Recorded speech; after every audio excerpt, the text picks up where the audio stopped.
तालने में कोई कसर नहीं छोड़ूंगा। ज्ञान शुंजी ने भी कुछ थके हुए अंदाज में उसकी ओर देखा, लेकिन उसकी निगाहें अभी भी तेज थी और उसके होठों के कोनों पर हल्की सी मुस्कान अभी भी बरकरार थी। महाराज, आप मेरी प्रशंसा कर रहे हैं, उसने कहा। वो साइक्सी ने अपना सिर हिलाया। ये चापलूसी नहीं है, उसने कहा, ये सच है। वो एक पल के लिए चुप हो गई, फिर बोली, सच कहूं तो मुझे तुम नापसंद नहीं हो। तुम्हारी प्रतिभा बेजोड़ है, तुम्हारी ताकत असाधारण है और तुम्हारा व्यक्तित्व मुझे पसंद है। अगर तुम यहाँ devil spirit great white shark का शिकार नहीं कर रहे होते तो शायद हम दोस्त बन सकते थे। ज्ञान शुंजी ने भौहें चढ़ा ली। दोस्त? वो साइक्सी ने सिर हिलाया। मित्रों, उसने कहा, मैंने सैकड़ों वर्षों का जीवन जिया है, अनगिनत प्रतिभाओं को देखा है और अनगिनत शक्तिशाली लोगों का साक्षी रही हूं। लेकिन जो मुझे सम्मान की दृष्टि से देखने पर मजबूर कर देते हैं, वे बहुत कम हैं। आपके पिता उनमें से एक हैं, तांची उनमें से एक हैं और आप तीसरे हैं। ज्ञान शुंजी कुछ पल के लिए चुप हो गया, फिर उसे अचानक कुछ याद आया। दैवीय अनुकूलता सिस्टम द्वारा उसे दिए गए पुरस्कारों में से एक ऐसा पुरस्कार था जो जोड़ 5 दैवीय संबंध प्रदान करता था। ये देवताओं के प्रति संबंध था। क्या ये किसी देवता के प्रवक्ता के लिए भी उपयोगी होगा? वो साइक्सी सागर देवता की प्रवक्ता थी, क्या उस पुरस्कार का असर उनके रवैये पर भी पड़ा था? उन्होंने कहा कि उन्हें वो देवता नापसंद नहीं थे। क्या ये बात उन्होंने ईमानदारी से कही थी या फिर यह किसी तंत्र का प्रभाव था? ज्ञान शुंजी को इसका पता नहीं था, लेकिन उन्हें ये जरूर पता था कि यह एक अवसर हो सकता है। महापुजारी, ज्ञान शुंजी ने कहा। वो साइक्सी ने एक हाथ हिलाते हुए कहा, यदि तुम सागर देवता से और शाओबाई से माफी मांग लो तो मैं उनकी ओर से तुम्हें माफ कर दूंगी। माफी मांगू? मैंने अपनी ताकत बढ़ाने के लिए शैतानी आत्मा वाले विशाल सफेद शार्क का शिकार किया था। ये तो जंगल का कानून है, माफी मांगू? नामुमकिन, मैंने कुछ भी गलत नहीं किया है और नहीं मुझे कभी लगेगा कि मेरे काम गलत थे। ज्ञान शुंजी ने ठंडी मुस्कान के साथ कहा। वो साइक्सी काफी देर तक चुप रही। उसने ज्ञान शुंजी की ओर देखा, उसकी निगाहें जटिल थी। इस युवक को सचमुच ऐसा महसूस नहीं हुआ कि उसने कुछ गलत किया है। हालांकि समुद्र देवता के क्रोध को भड़काया नहीं जा सकता था। शैतानी आत्मा वाली विशाल श्वेत शार्क कई पीढ़ियों से सागर देवता द्वीप की रक्षा करती आ रही थी और सागर देवता की सबसे वफादार सेवक थी। अब जब उनका अंत हो चुका है, तो यदि सागर देवता द्वीप की महापुजारी उदासीन बनी रहती है, तो सागर देवता की महिमा कहां रहेगी? सागर देवता द्वीप का विश्वास कहां टिकेगा? उसने धीरे से अपना सिर हिलाया। माफी मांगो, लेकिन तुम माफी नहीं मांगोगे, उसने कहा। इसलिए सागर देवता के क्रोध को भड़काया नहीं जा सकता, तुम्हें इसकी कीमत चुकानी होगी। ज्ञान शुंजी ने उसकी ओर देखा, उसकी आंखों में निराशा की एक झलक दिखाई दी। उसने पहले सोचा था कि ईश्वर की कृपा का वो साइक्सी पर कुछ प्रभाव पड़ सकता है, लेकिन अब ऐसा प्रतीत हो रहा था कि समुद्र देवता के प्रति उसकी कृपा समुद्र देवता के प्रवक्ता के विरुद्ध व्यर्थ थी। या यूं कहें कि यह उपयोगी तो था, लेकिन पर्याप्त नहीं था। वो साइक्सी की उसके प्रति अनुकूलता भी उसे समुद्र देवता की इच्छा के विरुद्ध जाने के लिए पर्याप्त नहीं थी। तो फिर इसका कोई उपाय नहीं है, उन्होंने कहा। फिर से वो साइक्सी ने उसे देखा और काफी देर तक चुप रही। फिर उसने सिर हिलाया। दोबारा उसने अपना राजदंड उठाया और उसके चारों ओर की आभा एक बार फिर प्रचंड हो उठी। इस बार उसने अपनी पूरी शक्ति का प्रयोग किया। 9 आध्यात्मिक वलय, 8 काले और 1 लाल एक साथ चकाचौंध कर देने वाले प्रकाश से जगमगा उठे। उस प्रकाश ने पूरे समुद्री क्षेत्र, आकाश और पृथ्वी को प्रकाशित कर दिया। उसके आह्वान पर पूरा सागर जागृत हो गया और समुद्र का जल आकाश में ऊपर की ओर उठकर एक विशाल जल स्तंभ का निर्माण करने लगा, जिसने उसे हवा में उठा लिया। उसके पीछे सागर देवता का आभास और भी ठोस हो गया, मानो वास्तविक सागर देवता मानव में अवतरित हो गए हों। ज्ञान शुंजी ने उस वेग को देखा, उसके होठों के कोने हल्के से ऊपर की ओर मुड़ गए। उसने अपना हाथ उठाया और पतले देवदूत के साथ आत्मा वलय एक साथ रक्त के रंग के प्रकाश से जगमगा उठे। उस प्रकाश के भीतर 600,000 वर्ष के आध्यात्मिक राक्षसों की शक्ति, सत्ता के लिए उसकी लालसा और उसकी अटूट इच्छाशक्ति समाहित थी। उसके पीछे पतले देवदूत का पेट भी उसी प्रकार अधिक ठोस होता चला गया। 6 गहरे काले पंख फैल गए, पंखों के बीच बैंगनी रंग का गहरा प्रकाश फैल रहा था और बैंगनी आंखों की वो जोड़ी सब कुछ पर नीचे देख रही थी। समुद्र की सतह के ऊपर 2 प्रेत एक दूसरे के आमने सामने आ गए। एक पवित्र था, दूसरा पतित। एक समुद्र से संबंधित था, दूसरा था गहराई से। एक व्यवस्था और संरक्षण का प्रतीक था, दूसरा विनाश और स्वतंत्रता का। वो साइक्सी ने उस प्रेत को देखा, उसकी आंखों में जटिल भावनाओं की एक झलक दिखाई दी। क्या ये युवक फरिश्ता था या शैतान? उसके शरीर पर प्रकाश और अंधकार, पवित्रता और अपवित्रता एक साथ विद्यमान थे। एक ही व्यक्ति में ये दो बिल्कुल विपरीत शक्तियां एक साथ कैसे मौजूद हो सकती हैं? उसे इसका जवाब नहीं पता था, लेकिन वो जानती थी कि इस लड़ाई को लड़ना ही होगा। ज्ञान शुंजी, उसने दृढ़ता से कहा। उसकी आवाज में थोड़ी सी दृढ़ता झलक रही थी। इस हमले में मैं पीछे नहीं हटूंगी। ज्ञान शुंजी मुस्कुराया। महापुजारी, उसने कहा, मैं भी वही हूं। दोनों ने एक साथ हमला किया। वो साइक्सी का राजदंड नीचे की ओर घुमा और समुद्र देवता का त्रिशूल नीचे उतरा। राजदंड से सुनहरी रोशनी की एक किरण निकली। वो रोशनी पहले से भी अधिक चकाचौंध भरी और भयानक थी। उस रोशनी में संपूर्ण सागर की शक्ति, करोड़ों वर्षों में संचित सागर देवता की महिमा और वो साइक्सी की सदियों की साधना समाहित थी। समुद्र देवता के न्याय के समान वो प्रकाश ज्ञान शुंजी की ओर तेजी से बढ़ा। ज्ञान शुंजी ने भी प्रहार किया। गिरी हुई दानवी तलवार ने वार किया और एक काली तलवार की किरण निकली। वो किरण पहले से भी अधिक तीव्र और भयानक थी। तलवार की किरण में 600,000 वर्ष पुराने आध्यात्मिक राक्षसों की शक्ति, पतदेवदूत की शाप शक्ति और ज्ञान शुंजी की शक्ति की परम खोज समाहित थी। दानव की धार जैसी वो तलवार की किरण वो साइक्सी की ओर बढ़ी। सोने और काले रंग का एक बार फिर टकराव हुआ। धमाका। ये टक्कर पहले की सभी टक्करों से कहीं अधिक भीषण थी। पूरा समुद्री क्षेत्र कांप उठा और आकाश का रंग बदल गया। समुद्र का पानी फटकर एक विशाल शून्य में तब्दील हो गया, जिससे नीचे की समुद्र तल की सतह दिखाई देने लगी। वो खाली जगह 10,000 मीटर से अधिक व्यास और 1,000 मीटर गहरी थी। समुद्र का पानी जबरदस्ती एक तरफ धकेल दिया गया, जिससे एक विशाल जल दीवार बन गई। भूकंप की तरंग चारों दिशाओं में फैल गई और जहां भी वो गुजरी, वहां सब कुछ नष्ट हो गया। युवक और रुई ने पीछे की ओर उड़ते हुए जोर से गिरे। उनके मुंह से खून बह रहा था। उन्होंने अपने शरीर को संभालने की पूरी कोशिश की। उनकी आंखों में दहशत भरी थी। क्या यह देवता स्तर का युद्ध था? क्या ये 99वें रैंक के सुपर बलों का पूर्ण बल प्रयोग था? वे तो किनारे खड़े होकर देखने के भी लायक नहीं थे। जब प्रकाश क्षीण हो गया और धूल बैठ गई, तब ज्ञान शुंजी और वो साइक्सी हवा में लटके हुए थे। दोनों के मुंह के कोनों से खून रिस रहा था और उनके वस्त्र अस्त थे, लेकिन उनकी निगाहें अभी तेज थीं। उनके युद्ध का उत्साह भी प्रबल था। वो साइक्सी ने ज्ञान शुंजी की ओर देखा, उसकी निगाहें शांत थीं। युवक, उसने थकी हुई और थोड़ी जटिल आवाज में कहा, सच कहूं तो मुझे तुम नापसंद नहीं हो, बल्कि थोड़ी प्रशंसा तो है। तुम्हारी प्रतिभा बेजोड़ है, तुम्हारी ताकत असाधारण है और तुम्हारा व्यक्तित्व मुझे पसंद है। अगर तुम यहाँ devil spirit great white shark का शिकार नहीं कर रहे होते, तो शायद हम दोस्त बन सकते थे। वो रुकी और बोली, दुर्भाग्यवश आपने समुद्र देवता की महिमा को ठेस पहुंचाई है। शैतानी आत्मा वाली विशाल श्वेत शार्क समुद्र देवता की रक्षा करने वाले दिव्य जीव हैं। उन्हें मारकर आप समुद्र देवता को क्रोधित कर रहे हैं। समुद्र देवता द्वीप की महापुजारी होने के नाते मैं चुपचाप नहीं बैठ सकती। ज्ञान शुंजी ने उसे देखा और एक पल के लिए चुप हो गया। फिर वह मुस्कुराया। उस मुस्कान में बेबसी, समझदारी और सम्मान का भाव भी झलक रहा था। महाराज, उसने कहा, मैं समझ गया। वो साइक्सी ने सिर हिलाया। उसने अपना राजदंड उठाया और उसके चारों ओर की आभा एक बार फिर से तीव्र हो गई। इस बार उसने अपनी अंतिम शक्ति का प्रदर्शन किया। यह उनकी सदियों की साधना और समुद्र देवता की महापुजारी के रूप में उनकी सारी शक्ति का सार था। उसके पीछे समुद्र देवता के प्रेत ने एक धीमी सी मंत्रोच्चारण ध्वनि निकाली, जिसमें समुद्र की प्राचीन भाषा और समुद्र देवता की इच्छा समाहित थी। ज्ञान शुंजी ने भी इसी प्रकार गिरी हुई दानव तलवार को उठाया और उसके चारों ओर की आभा भी चरम सीमा तक बढ़ गई। उसके पीछे पतित देवदूत के प्रेत ने एक तीखी चीख निकाली, जिसमें विनाश की इच्छा और पतन का अभिशाप समाहित था। दोनों की निगाहें आपस में मिली, दोनों की आंखों में दृढ़ निश्चय की चमक थी। ये हड़ताल अंतिम हड़ताल होगी। ये हड़ताल ही जीत और हार का फैसला करेगी। ज्ञान शुंजी, वो सेक्सी बोले। महापुजारी, ज्ञान शुंजी ने उत्तर दिया। दोनों ने एक ही समय पर हमला किया।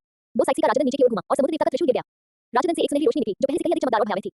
उस प्रकाश में संपूर्ण सागर की शक्ति, करोड़ों वर्षों से चली आ रही समुद्र देवता की महिमा और वो साइक्सी की सदियों की साधना का सार समाहित था।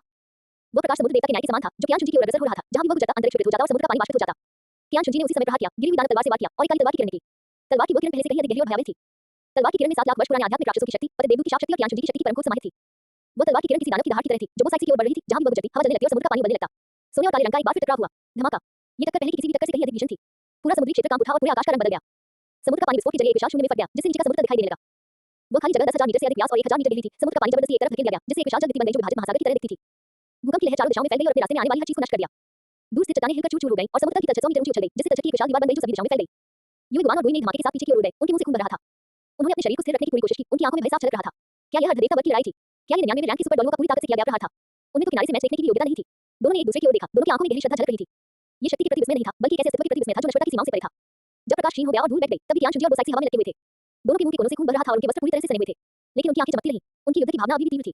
बोस साइक्सी ने कियान शुनजी को देखा, उसकी निगाहें इत्मीनान से भरी हुई थीं। युवक, उसने कहा, उसकी आवाज में थकान और जटिलता का भाव था। सच कहूं तो मैं तुमसे नफरत नहीं करती। वास्तव में मैं तुम्हारी थोड़ी सराहना भी करती हूं। तुम्हारी प्रतिभा बेजोड़ है, तुम्हारी ताकत असाधारण है और तुम्हारा व्यक्तित्व मुझे पसंद है। अगर तुम यहाँ शैतानी आत्मा वाले विशाल श्वेत शार्क का शिकार करने नहीं आए होते तो शायद हम दोस्त बन सकते थे। वो रुकी और बोली, दुर्भाग्यवश आपने समुद्र देवता की महिमा को ठेस पहुंचाई है। शैतानी आत्मा वाली विशाल श्वेत शार्क समुद्र देवता की संरक्षक दिव्य प्राणी है। उन्हें मारकर आप समुद्र देवता को क्रोधित कर रहे हैं। समुद्र देवता द्वीप की महापुजारी होने के नाते मैं चुपचाप बैठकर कुछ नहीं कर सकती। कियान शुनजी ने उसकी ओर देखा और कुछ पल चुप रही। फिर वो मुस्कुराया। उस मुस्कान में बेबसी, समझदारी और सम्मान का भाव झलक रहा था। महायाजक, उसने कहा, मैं समझ गया। बोस साइक्सी ने सिर हिलाया। उसने अपना राजदंड उठाया और उसके चारों ओर की आभा एक बार फिर से तीव्र हो गई। इस बार उसने अपनी अंतिम शक्ति का प्रदर्शन किया। यह उनकी सदियों की साधना और समुद्र देवता की महापुजारी के रूप में उनकी सारी शक्ति का सार था। उसके पीछे समुद्र देवता की परछाई ने एक धीमी सी मंत्रोच्चारण ध्वनि निकाली, जिसमें समुद्र की प्राचीन भाषा और समुद्र देवता की इच्छा समाहित थी, मानो पूरा समुद्र उसकी पुकार का जवाब दे रहा हो। कियान शुनजी ने भी इसी प्रकार गिरी हुई दानव तलवार को उठाया और उसके चारों ओर की आभा भी चरम सीमा तक बढ़ गई। उसके पीछे पतित देवदूत के प्रेत ने एक तीखी चीख निकाली, जिसमें विनाश की इच्छा और पतन का अभिशाप समाहित था, मानो अथाह गहराई उसके आह्वान का जवाब दे रही हो। दोनों की निगाहें आपस में मिलीं, दोनों की आंखों में दृढ़ निश्चय की चमक थी। ये हड़ताल अंतिम हड़ताल होगी। ये हड़ताल ही जीत और हार का फैसला करेगी। दोनों ने एक ही समय पर हमला किया। धमाका। ये हड़ताल पहले की किसी भी हड़ताल से 10 गुना अधिक हिंसक थी। पूरा समुद्री क्षेत्र कांप उठा, पूरा आकाश रंग बदल गया और दूर स्थित समुद्र देवता द्वीप भी हिल गया। समुद्र का पानी विस्फोट के जरिए एक विशाल शून्य में फट गया, जिससे नीचे का समुद्र तक दिखाई देने लगा। वो खाली जगह 1 लाख मीटर से अधिक व्यास और 10,000 मीटर गहरी थी। समुद्र का पानी जबरदस्ती एक तरफ धकेल दिया गया, जिससे एक विशाल जलती बन गई जो विभाजित महासागर की तरह दिखती थी। भूकंप की लहर चारों दिशाओं में फैल गई और अपने रास्ते में आने वाली हर चीज को नष्ट कर दिया। दूर स्थित चट्टानें हिलकर चूर-चूर हो गईं और समुद्र की तलछट 1000 मीटर ऊंची उछल गई, जिससे तलछट की एक विशाल दीवार बन गई जो सभी दिशाओं में फैल गई। यहाँ तक कि सैकड़ों मील दूर स्थित सी गोडाइलैंड भी इस भूकंप के झटके को महसूस कर सकता था। द्वीप पर मौजूद स्पिरिट मास्टर्स दहशत में अपने घरों से बाहर भागे और दूर आकाश में उठते हुए प्रकाश की स्तंभ को देखकर भयभीत हो गए। जब प्रकाश छट गया और धूल बैठ गई, तब भी वे दोनों हवा में लटके हुए थे। लेकिन उनकी हालत पहले से कहीं ज्यादा खराब थी। बोस साइक्सी का वस्त्र लगभग पूरी तरह से चकनाचूर हो गया था, जिससे उसके नीचे का कवच दिखाई दे रहा था। उसके मुंह के कोनों से खून बह रहा था, उसका चेहरा पीला पड़ गया था और राजदंड पकड़े हुए उसका हाथ थोड़ा कांप रहा था। उसकी सांसें तेज चल रही थी, उसकी छाती ऊपर नीचे हो रही थी, जाहिर तौर पर उसने बहुत अधिक आध्यात्मिक शक्ति का उपयोग कर लिया था। कियान शुनजी की हालत भी वैसी ही खराब थी। उसका वस्त्र बुरी तरह से फट गया था, उसके शरीर पर कई अतिरिक्त घाव थे और घावों से ताजा खून बह रहा था। उसके मुंह के कोनों से भी खून बह रहा था, उसका चेहरा भी उतना ही पीला पड़ गया था और पतित देवदूत की पंखों की पहले जैसी चमक फीकी पड़ गई थी। लेकिन उनकी आंखें चमकती रहीं, उसकी युद्ध की इच्छा शक्ति प्रचंड बनी रही। बोस साइक्सी ने उसकी ओर देखा, उसकी आंखों में प्रशंसा की एक झलक दिखाई दी।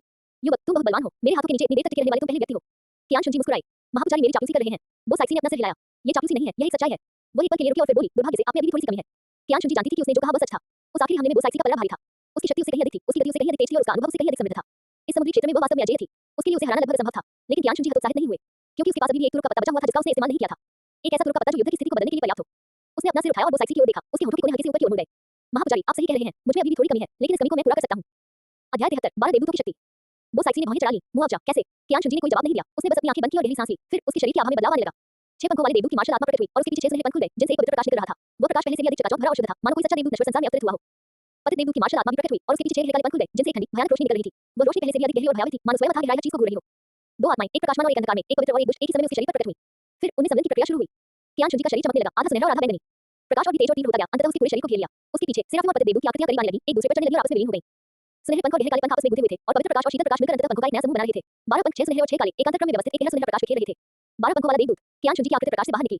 उसके पीछे 12 पंख धीरे-धीरे फड़फड़ा रहे थे। हर फड़फड़ाहट के साथ गहरे सुनहरे प्रकाश के कण नीचे गिर रहे थे और जहां भी वे जमीन को छूते, वे तुरंत कठोर चट्टानों को गायब कर देते।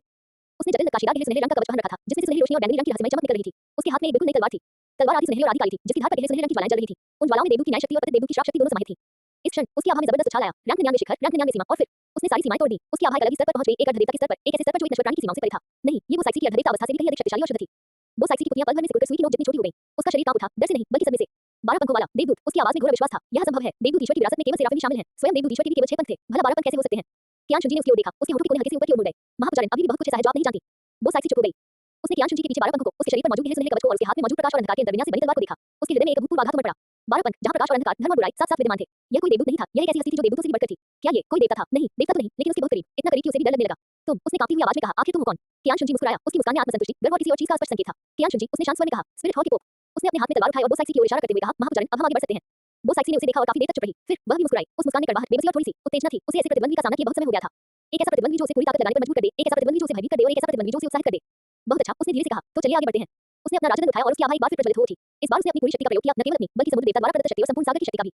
उसके पीछे समुद्र देवता की छवि और भी अधिक ठोस हो गई, मानो सचमुच समुद्र देवता नश्वर संसार में अवतरित हो गए हों। हजारों मीटर ऊंची वह छवि त्रिशूल धारण किए, स्वर्ण कवच और मुकुट पहने खड़ी थी और सर्वत्र पर अपनी दृष्टि गिराए हुई थी। कियान शुनजी ने प्रक्षेपण को देखा, उसके होठों के कोने हल्के से ऊपर की ओर मुड़ गए। उसने अपने हाथ में तलवार उठाई और उसके 12 पंख एक साथ फड़फड़ाए। उसके पीछे 12 देवदूतों की आकृति प्रकट हुई। वह भी हजारों मीटर ऊंची थी, जिसके 12 पंख फैले हुए थे, आधी सुनहरे और आधी काली, और वह सब कुछ पर नीचे की ओर देख रही थी। उस आकृति का चेहरा बिल्कुल कियान शुनजी जैसा था, ठंडा और अभिमानी, जिसके होठों के कोनों पर एक हल्की मायावी मुस्कान हंसी गई थी। समुद्र के ऊपर 2 आकृतियां आमने-सामने थी। एक समुद्र से संबंधित थी, जबकि दूसरी समुद्र से परे एक अस्तित्व से संबंधित थी। एक समुद्र देवता की महिमा का प्रतिनिधित्व करती थी, जबकि दूसरी देवताओं से परे एक शक्ति का प्रतिनिधित्व करती थी। वो साइक्सी हिली, उसकी आकृति अपनी जगह से गायब हो गई और अगले ही पल कियान शुनजी के सामने प्रकट हो गई। उसने अपने राजदंड को नीचे की ओर घुमाया, जिसमें पूरे समुद्र की शक्ति समाहित थी। वो शक्ति एक शहर को नष्ट करने, सुनामी लाने और पूरे समुद्री क्षेत्र की स्थलाकृति को बदलने के लिए पर्याप्त थी। कियान शुनजी ने अपना हाथ उठाया और अपनी प्रकाश और अंधकार की तलवार से वार को रोका। क्लैन, धातु की टकराने की तेज आवाज गूंजी। वो साइक्सी कई कदम पीछे हट गई, जबकि कियान शुनजी बिल्कुल विचलित रही। वो साइक्सी की आंखों में हैरानी झलक रही थी। कुछ क्षण पहले तक वह हावी थी, लेकिन अब कियान शुनजी का पलड़ा भारी था। 12 देवदूतों की शक्ति उसकी कल्पना से कहीं अधिक थी। तुम्हारी शक्ति, उसने अविश्वास से भरी आवाज में कहा, पहले से दोगुनी से भी अधिक मजबूत है। कियान शुनजी मुस्कुराई, महापुजारी, ये तो बस शुरुआत है। उसने आक्रामक रुख अपनाया, उसकी प्रकाश और अंधकार की तलवार के वार से एक गहरे सुनहरे रंग की तलवार की रोशनी निकली। उस तलवार के प्रकाश में देवदूत की न्याय शक्ति, पतित देवदूत की शाप शक्ति और निन्यान रहस्यमय पक्षी की प्रकाश और अंधकार शक्ति समाहित थी। ये तीनों शक्तियां एक में विलीन होकर एक विनाशकारी तलवार के प्रकाश में परिवर्तित हो गईं। वो साइक्सी ने दांत पीसते हुए अपना राजदंड घुमाया, जिससे सुनहरी रोशनी गहरे सुनहरे तलवार की रोशनी से टकरा गई। धड़ाम वो साइड से दर्जनों मीटर पीछे जा गिरी। उनके मुंह के कोने से खून की एक बूंद रही थी। उनकी भुजाएं कांप रही थी, उनका राजदंड कांप रहा था और यहां तक कि उनका पूरा शरीर कांप रहा था। कियान शुंजी की शक्ति इतनी प्रबल थी कि वो साइड से खुद को शक्तिहीन महसूस कर रही थी। लेकिन वो पीछे नहीं हटी। वो सागर देवता द्वीप की महापुजारिणी थी, नश्वर जगत में सागर देवता की प्रवक्ता। वो पीछे नहीं हट सकती थी और नहीं हटेगी। उसने अपना राजदंड उठाया और एक और हमला किया। दोनों एक बार फिर टकराए। स्वर्ण राजदंड और गहरे सुनहरे रंग की प्रकाश तलवार आपस में भिड़ गई। हर टक्कर से धरती को हिला देने वाली गर्जना हुई। समुद्र का पानी फट पड़ा, चट्टानें चकनाचूर हो गईं और पूरा समुद्री क्षेत्र उनके युद्ध के कारण कांप उठा। इस बार कियान शुंजी का पल्ला पूरी तरह भारी था। उसकी हर बार में विनाशकारी शक्ति थी और हर बार वो साइक्सी को दर्जनों मीटर पीछे धकेल सकता था। उसकी गति तेज थी, ताकत कहीं ज्यादा थी और प्रतिक्रिया कहीं अधिक तीव्र थी।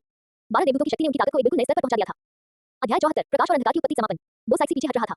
उसने कियान शुंजी के हमलों को रोकने के लिए अपनी पूरी ताकत लगा दी, लेकिन हर बचाव उसे और थका रहा था। उसकी आध्यात्मिक शक्ति कम हो रही थी, उसकी सहनशक्ति क्षीण हो रही थी और उसका हौसला टूट रहा था। फिर भी उसने हार नहीं मानी, क्योंकि वह जानती थी कि एक बार हार मान लेने पर समुद्र देवता की महिमा का अस्तित्व समाप्त हो जाएगा। ये लड़ाई एक दिन और एक रात तक चली, सुबह से शाम तक और शाम से सुबह तक। समुद्र की सतह टुकड़े टुकड़े हो गई थी और समुद्र तल पूरी तरह से नष्ट हो चुका था। इस समुद्री क्षेत्र में मूल रूप से निवास करने वाले समुद्री आत्मा राक्षस बहुत पहले ही बिना किसी निशान के गायब हो चुके थे। फिर भी वे दोनों लड़ते रहे, न पीछे हटे और न ही हार स्वीकार की। वो साइक्सी घावों से लथपथ थी, उसका खून उसके वस्त्रों को भिगो रहा था। उसके राजदंड में दरारें पड़ गई थी और उसकी आध्यात्मिक शक्ति लगभग समाप्त हो चुकी थी। फिर भी वह वहीं खड़ी रही, राजदंड को थामे हुए और कियान शुंजी को घूरती रही। उसकी आंखें चमक रही थी और उसकी युद्ध की भावना प्रज्वलित थी। कियान शुंजी भी चोटों से ग्रस्त था, उसका अधिकांश कवच चकनाचूर हो चुका था और उसके पंखों की चमक फीकी पड़ गई थी। फिर भी उसकी आंखें तेज थीं और युद्ध की भावना प्रबल बनी हुई थी। उसने वो साइक्सी की ओर देखा, उसकी आंखों में सम्मान की झलक थी। महापुजारिणी, उसने थकी हुई आवाज में कहा, आप बहुत शक्तिशाली हैं। वो साइक्सी मुस्कुराई, उस मुस्कान में कड़वाहट, बेबसी और थोड़ा सा गर्व झलक रहा था। तुम भी बहुत मजबूत हो। कियान शुंजी कुछ नहीं बोला, उसने बस अपने हाथ में तलवार उठाई और वो साइक्सी की ओर इशारा करते हुए कहा, फिर से। वो साइक्सी ने सिर हिलाया, फिर से। दोनों की आंखों में एक दृढ़ निश्चय की चमक एक साथ दिखाई दी। उस चमक में विजय की तीव्र इच्छा, युद्ध के प्रति समर्पण और बराबरी की स्तर पर आपसी सम्मान की सूक्ष्म समझ थी। दोनों जानते थे कि यही अंतिम प्रहार होगा, एक ऐसा प्रहार जो परिणाम तय करेगा। वो साइक्सी ने गहरी सांस ली और अपने शरीर में बची हुई सारी शक्ति को इकट्ठा किया। उसके पीछे समुद्र देवता की मन छवि फिर से प्रकट हुई, लेकिन इस बार वह विशाल और प्रभावशाली नहीं थी, बल्कि उसके साथ समाहित हो गई थी। उसके शरीर से सुनहरी रोशनी निकलने लगी और वो पूरी तरह से जगमगा उठी। रोशनी और भी तेज और भव्य होती गई, अंततः सुनहरे प्रकाश के एक ऊंचे स्तंभ में बदल गई जो सीधे बादलों में समा गया। कियान शुंजी भी अपनी शेष शक्ति का उपयोग कर रहा था। उसके पीछे 12 देवदूतों की देह धीरे-धीरे सिकुड़ती हुई उसके शरीर में समाहित हो गई। उसका शरीर चमकने लगा और गहरे सुनहरे प्रकाश की लहर उसके पूरे शरीर को घेरने लगी। उस प्रकाश में स्वर्गदूतों की पवित्रता, पतित स्वर्गदूत का विनाश और नीलाम रहस्यमय पक्षी से प्रकाश और अंधकार का संतुलन समाहित था। तीनों शक्तियां एक में विलीन होकर एक ऊंचे गहरे सुनहरे प्रकाश के स्तंभ में परिवर्तित हो गईं, जो दूर से वो साइक्सी के सुनहरे स्तंभ का प्रतिरूप प्रतीत होता था। समुद्र की सतह पर प्रकाश की दो किरणें आमने-सामने आ गईं, एक सुनहरी, दूसरी गहरे सुनहरे रंग की, एक समुद्र से संबंधित, दूसरी समुद्र से परे किसी अस्तित्व से। समुद्र उबलने लगा और आकाश का रंग बदलने लगा। काले बादल उमड़ पड़े, बिजली कड़की, बादल गरजे, तेज हवाएं चली और लहरें आसमान की ओर उठी। पूरा समुद्री क्षेत्र कांप उठा, मानो आने वाले विनाश के भय से व्याकुल हो रहा हो। समुद्र देवता का क्रोध समापन। वो साइक्सी की आवाज आकाश में गर्जना की तरह गूंज उठी, जैसे ही उसका राजदंड नीचे की ओर घुमा। प्रकाश का सुनहरा स्तंभ एक विशाल सुनहरे अजगर में बदल गया, जिसने अपने नुकीले दांत और पंजे दिखाते हुए कियान शुंजी की ओर छलांग लगाई। सुनहरा अजगर 1000 मीटर लंबा था, उसका पूरा शरीर सुनहरी लपटों से जल रहा था। उसकी हर परत चकाचौंध भरी रोशनी से जगमगा रही थी। उसके अजगरी पंजे हवा को चीरते हुए आगे बढ़ रहे थे और उसकी अजगरी पूंछ समुद्र की सतह पर लहरा रही थी। जहां भी वह जाती, समुद्र का पानी भाप बनकर उड़ जाता और अंतरिक्ष चकनाचूर हो जाता। प्रकाश और अंधकार की उत्पत्ति समापन। कियान शुंजी की आवाज की आकाशीय गर्जना की तरह समुद्र में गूंज उठी। जैसे ही उसकी प्रकाश में तलवार नीचे की ओर चली, प्रकाश का गहरा सुनहरा स्तंभ एक विशाल फीनिक्स में परिवर्तित हो गया और अपने पंख फैलाते हुए वो साइक्सी की ओर उड़ गया। फीनिक्स 1000 मीटर लंबा था, आधा सुनहरा और आधा काला। उसका पूरा शरीर गहरे सुनहरे रंग की ज्वालाओं से जल रहा था। जैसे ही उसके पंख फड़फड़ाए, अंतरिक्ष विकृत हो गया और उसकी चीख में पूर्ण विनाश का इरादा निहित था। समुद्र के ऊपर सुनहरे अजगर और फीनिक्स पक्षी का टकराव हुआ। धमाका। ये टक्कर पहले की किसी भी टक्कर से 100 गुना अधिक भीषण थी। पूरा समुद्री क्षेत्र कांप उठा, आकाश का रंग बदल गया और दूर से समुद्र देवता भी बुरी तरह हिल गया। समुद्र का पानी फटकर एक विशाल गड्ढा बन गया, जिससे नीचे की समुद्र की सतह दिखाई देने लगी। ये 600 मील से अधिक व्यास का और 10,000 मीटर गहरा था। समुद्र का पानी जोर से एक तरफ धकेल दिया गया, जिससे पानी की एक विशाल दीवार बन गई, मानो समुद्री दो भागों में बंध गया हो। इसकी लहर चारों दिशाओं में फैल गई और अपने रास्ते में आने वाली हर चीज को नष्ट कर दिया। दूर स्थित छोटे से द्वीप पर सबसे ज्यादा असर पड़ा। जैसे ही भूकंप की लहर द्वीप पर फैली, वनस्पति पल भर में धूल में तब्दील हो गई, चट्टानें चूर-चूर हो गई, समुद्र तक उखड़ गया और पूरा द्वीप कांप उठा। हरे भरे पेड़ बंजर भूमि में तब्दील हो चुके थे। लहरदार पहाड़ियां कई मीटर तक समतल हो गई थी। निर्मल सफेद समुद्र तक उखड़ी हुई मिट्टी से ढका हुआ था। पूरा द्वीप ऐसा लग रहा था मानो किसी विशालकाय जानवर ने उसे कुतर दिया हो, पहचान से परे बदल गया हो। युगवान और डूई ने एक बिजली के झटके से पीछे की ओर जा गिरे। उन्होंने खुद को संभालने के लिए अपनी पूरी ताकत लगा दी, फिर भी वे कई मील दूर जा गिरे। उनके मुंह के कोनों से खून रिस रहा था, उनके चेहरे कागज की तरह पीले पड़ रहे थे और उनकी आंखों में दहशत भरी थी। क्या ये किसी अर्धदेवता के स्तर का पूर्ण बल प्रयोग था? क्या ये वो शक्ति थी जो नश्वर प्राणियों की सीमाओं को पार कर गई थी? उन्हें तो तमाशबीन बने रहने का भी अधिकार नहीं था। जब प्रकाश कम हो गया और धूल बैठ गई, तो समुद्र फिर से शांत हो गया। कियान शुंजी और वो साइक्सी दोनों समुद्र की सतह पर खड़े थे। उनमें पहले जैसा अत्यधिक दबाव नहीं था। उनकी आध्यात्मिक शक्ति पूरी तरह से समाप्त हो चुकी थी और शारीरिक शक्ति भी क्षीण हो चुकी थी। फिर भी वे वहीं खड़े एक दूसरे को देख रहे थे। वो साइक्सी का वस्त्र बुरी तरह से फट चुका था, जिसके नीचे उसका चांदी जैसा सफेद कवच दिखाई दे रहा था। उसका राजदंड दरारों से भरा हुआ था, मानो किसी भी क्षण टूट जाए। उसके मुंह के कोने से खून टपक रहा था और उसका चेहरा कागज की तरह पीला पड़ गया था। फिर भी उसकी निगाहें तेज थीं और उसका शरीर सीधा खड़ा था। कियान शुंजी का कवच चकनाचूर हो गया था और उसके पंख गायब हो गए थे। उसकी प्रकाश तलवार टुकड़ों में बिखर गई थी, जो प्रकाश के किरणों में तब्दील होकर हवा में विलीन हो गई। उसके मुंह के कोने से भी खून रिस रहा था और उसका चेहरा पीला पड़ गया था। फिर भी उसकी आंखें तेज थीं और होठों पर हल्की सी मुस्कान अभी भी बनी हुई थी। दोनों एक दूसरे को देखते रहे और काफी देर तक चुप रहे। वो साइक्सी ने गहरी सांस ली, उसकी खूबसूरत आंखें कियान शुंजी पर टिकी थी, उनमें एक जलन चमक थी। कियान शुंजी, अगर हम समुद्र के उस पार न होते, तो शायद मैं सचमुच तुम्हारी बराबरी न कर पाती। उसकी आवाज कोमल थी, थकान के साथ-साथ थोड़ी प्रशंसा भी झलक रही थी। कियान शुंजी ने उसकी ओर देखा, उसके होठों पर मुस्कान बरकरार थी। ये केवल अस्थायी है। उनकी आवाज भी धीमी थी, थकान से भरी हुई थी, लेकिन उससे भी कहीं ज्यादा आत्मविश्वास से भरी हुई थी। तो मेरी क्षमता देखने के बाद क्या आपका सागर देवता द्वीप हमारी आत्मा सभा में शामिल होना चाहता है? वो साइक्सी थोड़ी चौंक गई। स्पिरिट हॉल में शामिल होना? क्या ये युवक सचमुच चाहता है कि वो स्पिरिट हॉल में शामिल हो जाए? अपने लंबे जीवन में किसी ने भी उसे ऐसी बात कहने की हिम्मत नहीं की थी। वो मुस्कुराई, एक ऐसी मुस्कान जिसमें बेबसी, कड़वाहट और थोड़ी सी कृतज्ञता झलक रही थी। अध्याय 75 कदम दर कदम मैं सर्वोच्च पद तक पहुंचूंगा। असंभव। उसने अपना सिर हिलाया, उसकी आवाज दृढ़ थी। समुद्री देवता द्वीप कभी किसी का नहीं होगा। कियान शुंजी ने सिर हिलाया, मानो उसे इस जवाब की बहुत पहले से ही उम्मीद थी। मुझे भी ऐसा ही लगा था। उन्होंने शांत भाव से कहा, यदि किसी देवता का संरक्षक इतना कमजोर इच्छाशक्ति वाला होता, तो वह संरक्षक बनता ही नहीं। आपका सागर देवता द्वीप की महापुजारिणी बनना केवल आपकी शक्ति के कारण नहीं, बल्कि उससे भी कहीं अधिक सागर देवता के प्रति आपकी निष्ठा के कारण संभव हुआ है। वो साइक्सी ने उसकी ओर देखा, उसकी आंखों में आश्चर्य की एक झलक दिखाई दी। क्या ये युवक सचमुच ऐसे शब्द कह सकता है? उसने पहले सोचा था कि वह क्रोधित होगा, निराश होगा या इसे स्वीकार करने को तैयार नहीं होगा, लेकिन ऐसा नहीं था। उसने शांति से वास्तविकता को स्वीकार कर लिया और यहाँ तक कि उसके लिए एक कारण भी ढूंढ लिया। उसे अचानक एहसास हुआ कि यह युवक उसकी कल्पना से कहीं अधिक जटिल था। आपको भी, उसने कुछ कहना चाहा, लेकिन बीच में ही बात अधूरी रह गई। मैं केवल देवदूत देवता का संरक्षक नहीं हूं। कियान शुंजी की आवाज बहुत शांत थी, फिर भी उसमें अटूट दृढ़ता थी। मैं वह हूं जो देवदूत देवता के समान बनूंगा और उनसे भी श्रेष्ठ हो जाऊंगा। मैं कियान शुंजी कभी किसी का विकल्प नहीं बनूंगा। वो साइक्सी ने उसे खाली निगाहों से देखा। ये पहली बार था जब किसी ने उसके सामने ऐसे शब्द कहने की हिम्मत की थी। भगवान बनने की, भगवान से भी आगे निकलने की। कितने अहंकारी शब्द, कितनी अवास्तविक कल्पना। फिर भी किसी कारणवश इस युवक के मुख से निकले इन शब्दों का खंडन करना असंभव था। उसकी आंखें इतनी दृढ़ थी, उसका लहजा इतना आत्मविश्वास से भरा था, मानो वह कोई स्थापित तथ्य बता रहा हो। उसे अचानक लगा कि शायद वह सचमुच ऐसा कर सकता है। शायद एक दिन वह सचमुच देवता बन जाएगा और देवता से भी बढ़कर हो जाएगा। कदम दर कदम मैं सर्वोच्च पद तक पहुंचूंगा। कियान शुंजी की आवाज समुद्र के पार गूंजी और हवा में लहराई, जिससे वो साइक्सी के दिल पर गहरी छाप पड़ गई। वो साइक्सी काफी देर तक चुप रही। उसने जटिल निगाहों से कियान शुंजी को देखा। यह युवक उन सभी लोगों से बिल्कुल अलग था जिनसे वह पहले कभी मिली थी। वह घमंडी था, लेकिन उसे घमंडी होने का अधिकार था। वह आत्मविश्वासी था, लेकिन उसका आत्मविश्वास अंधा नहीं था। वह महत्वाकांक्षी था, लेकिन उसकी महत्वाकांक्षा एक उच्च उद्देश्य से प्रेरित थी। उसे अचानक एहसास हुआ कि शायद वह सचमुच बुरी हो रही है। शायद इस दुनिया को सचमुच युवाओं के हवाले कर देना चाहिए। कियान शुंजी, उसने बहुत कोमल स्वर में कहा, तुम अंततः क्या बनोगे? कियान शुंजी ने उसकी ओर देखा, उसके होठों के कोने हल्के से ऊपर की ओर मुड़ गए। मैं बस कियान शुंजी हूं। वो साइक्सी ने सिर हिलाया। कियान शुंजी, उसने नाम को दोहराया, मानो उसे अपने दिल में अंकित कर रही हो। मैं याद रखूंगी। दोनों एक दूसरे को देखते रहे और काफी देर तक चुप रहे। समुद्र की ठंडी हवा उनके वस्त्रों और बालों को लहराती हुई गुजरी। डूबते सूरज की सुनहरी रोशनी उन पर पड़ रही थी, मानो उन्हें सोने की परत से ढक रही हो। कियान शुनजी ने हरकत की। उसने एक कदम आगे बढ़ाया और बो साइक्सी की ओर चलने लगा। उसका हर कदम धीमा और हल्का था, फिर भी दृढ़ निश्चय से भरा हुआ था। उसके पैरों के नीचे समुद्र की सतह पर लहरें फैलती गईं, जो धीरे-धीरे दूर जाकर गायब हो गईं। बो साइक्सी ने उसे पास आते देखा। वह न तो पीछे हटी और न ही बचने की कोशिश की, बस चुपचाप उसे देखती रही। इस क्षण उसका दिल अचानक तेजी से धड़कने लगा। उसे पता नहीं क्यों, लेकिन उसने इस भावना को दबाया नहीं। कियान शुनजी उसके सामने आकर रुक गया। उसने उसे नीचे देखा। उसकी निगाहें किसी अथाह गहराई में थीं। उसके होठों के कोने पर एक हल्की सी मुस्कान थी, एक ऐसी मुस्कान जो आत्मविश्वास, गर्व और कुछ अनन्य भावों से भरी थी। उन्होंने गहरी और प्रभावशाली आवाज में कहा, समय साबित कर देगा कि मैं सबसे सही विकल्प हूँ। उसने अपना हाथ बढ़ाया और उसकी ठुड्डी को चुटकी से दबाया। यह हरकत कोमल और धीमी थी, फिर भी इसमें एक निर्विवाद प्रभुत्वपूर्ण शक्ति थी। उसकी उंगलियां उसकी त्वचा को छू गईं, जो गर्म और दृढ़ महसूस हुई। बो साइक्सी का शरीर थोड़ा कांप उठा। वह पीछे हटना चाहती थी, लेकिन उसका शरीर उसकी बात नहीं मान रहा था। वह कुछ कहना चाहती थी, लेकिन उसके गले से कोई आवाज नहीं निकली। वो केवल उसे खाली निगाहों से देखती रही। उसके गंभीर, सुंदर चेहरे, उसकी गहरी आंखों और उसके होठों के कोने पर हल्की सी मुस्कान को निहारती रही। उसके दिल की धड़कन तेज होती जा रही थी, सांसें तेज हो रही थीं और गाल हल्के से लाल हो रहे थे। यह एक ऐसा एहसास था जो उसने बहुत लंबे समय से महसूस नहीं किया था, इतना लंबा समय कि वह लगभग भूल ही गई थी कि यह कैसा लगता है। चूंकि तुम्हारा सागर देव इस अवसर का लाभ नहीं उठाना चाहता, कियान शुनजी की आवाज फिर से सुनाई दी, जिससे उसके विचार वास्तविकता में वापस आ गए। तो मैं तुम सबको बताऊंगी कि सच्ची जीत वास्तव में क्या होती है। उसने अपनी पकड़ ढीली की, पीछे मुड़ा और तेजी से आगे बढ़ गया। उसकी पीठ चील के पेड़ की तरह सीधी थी, उसके कदम पहाड़ की तरह दृढ़ थे। समुद्र की हवा उसके पीछे जोर से बह रही थी, लहरें उसके पैरों के नीचे उमड़ रही थीं और डूबते सूरज की विशाल किरणें उसके पीछे फैल रही थीं।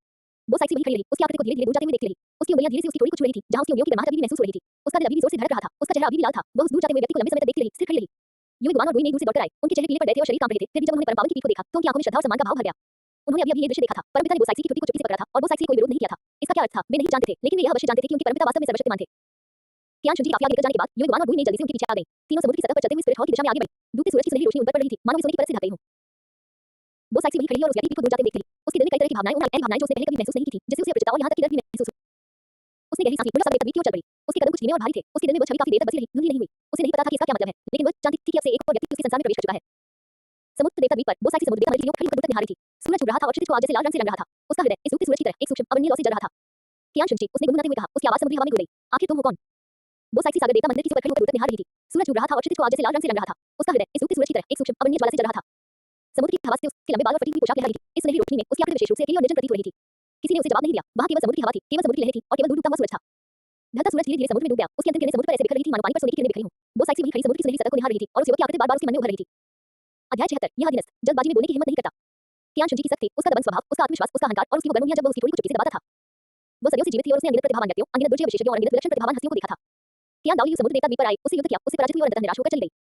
तान चेन भी सागर देवता द्वीप पर आया था, उससे युद्ध किया था, उसके साथ दाव पर चर्चा की थी और अंततः एक उच्चतर क्षेत्र की प्राप्ति के लिए बहुत दूर चला गया था।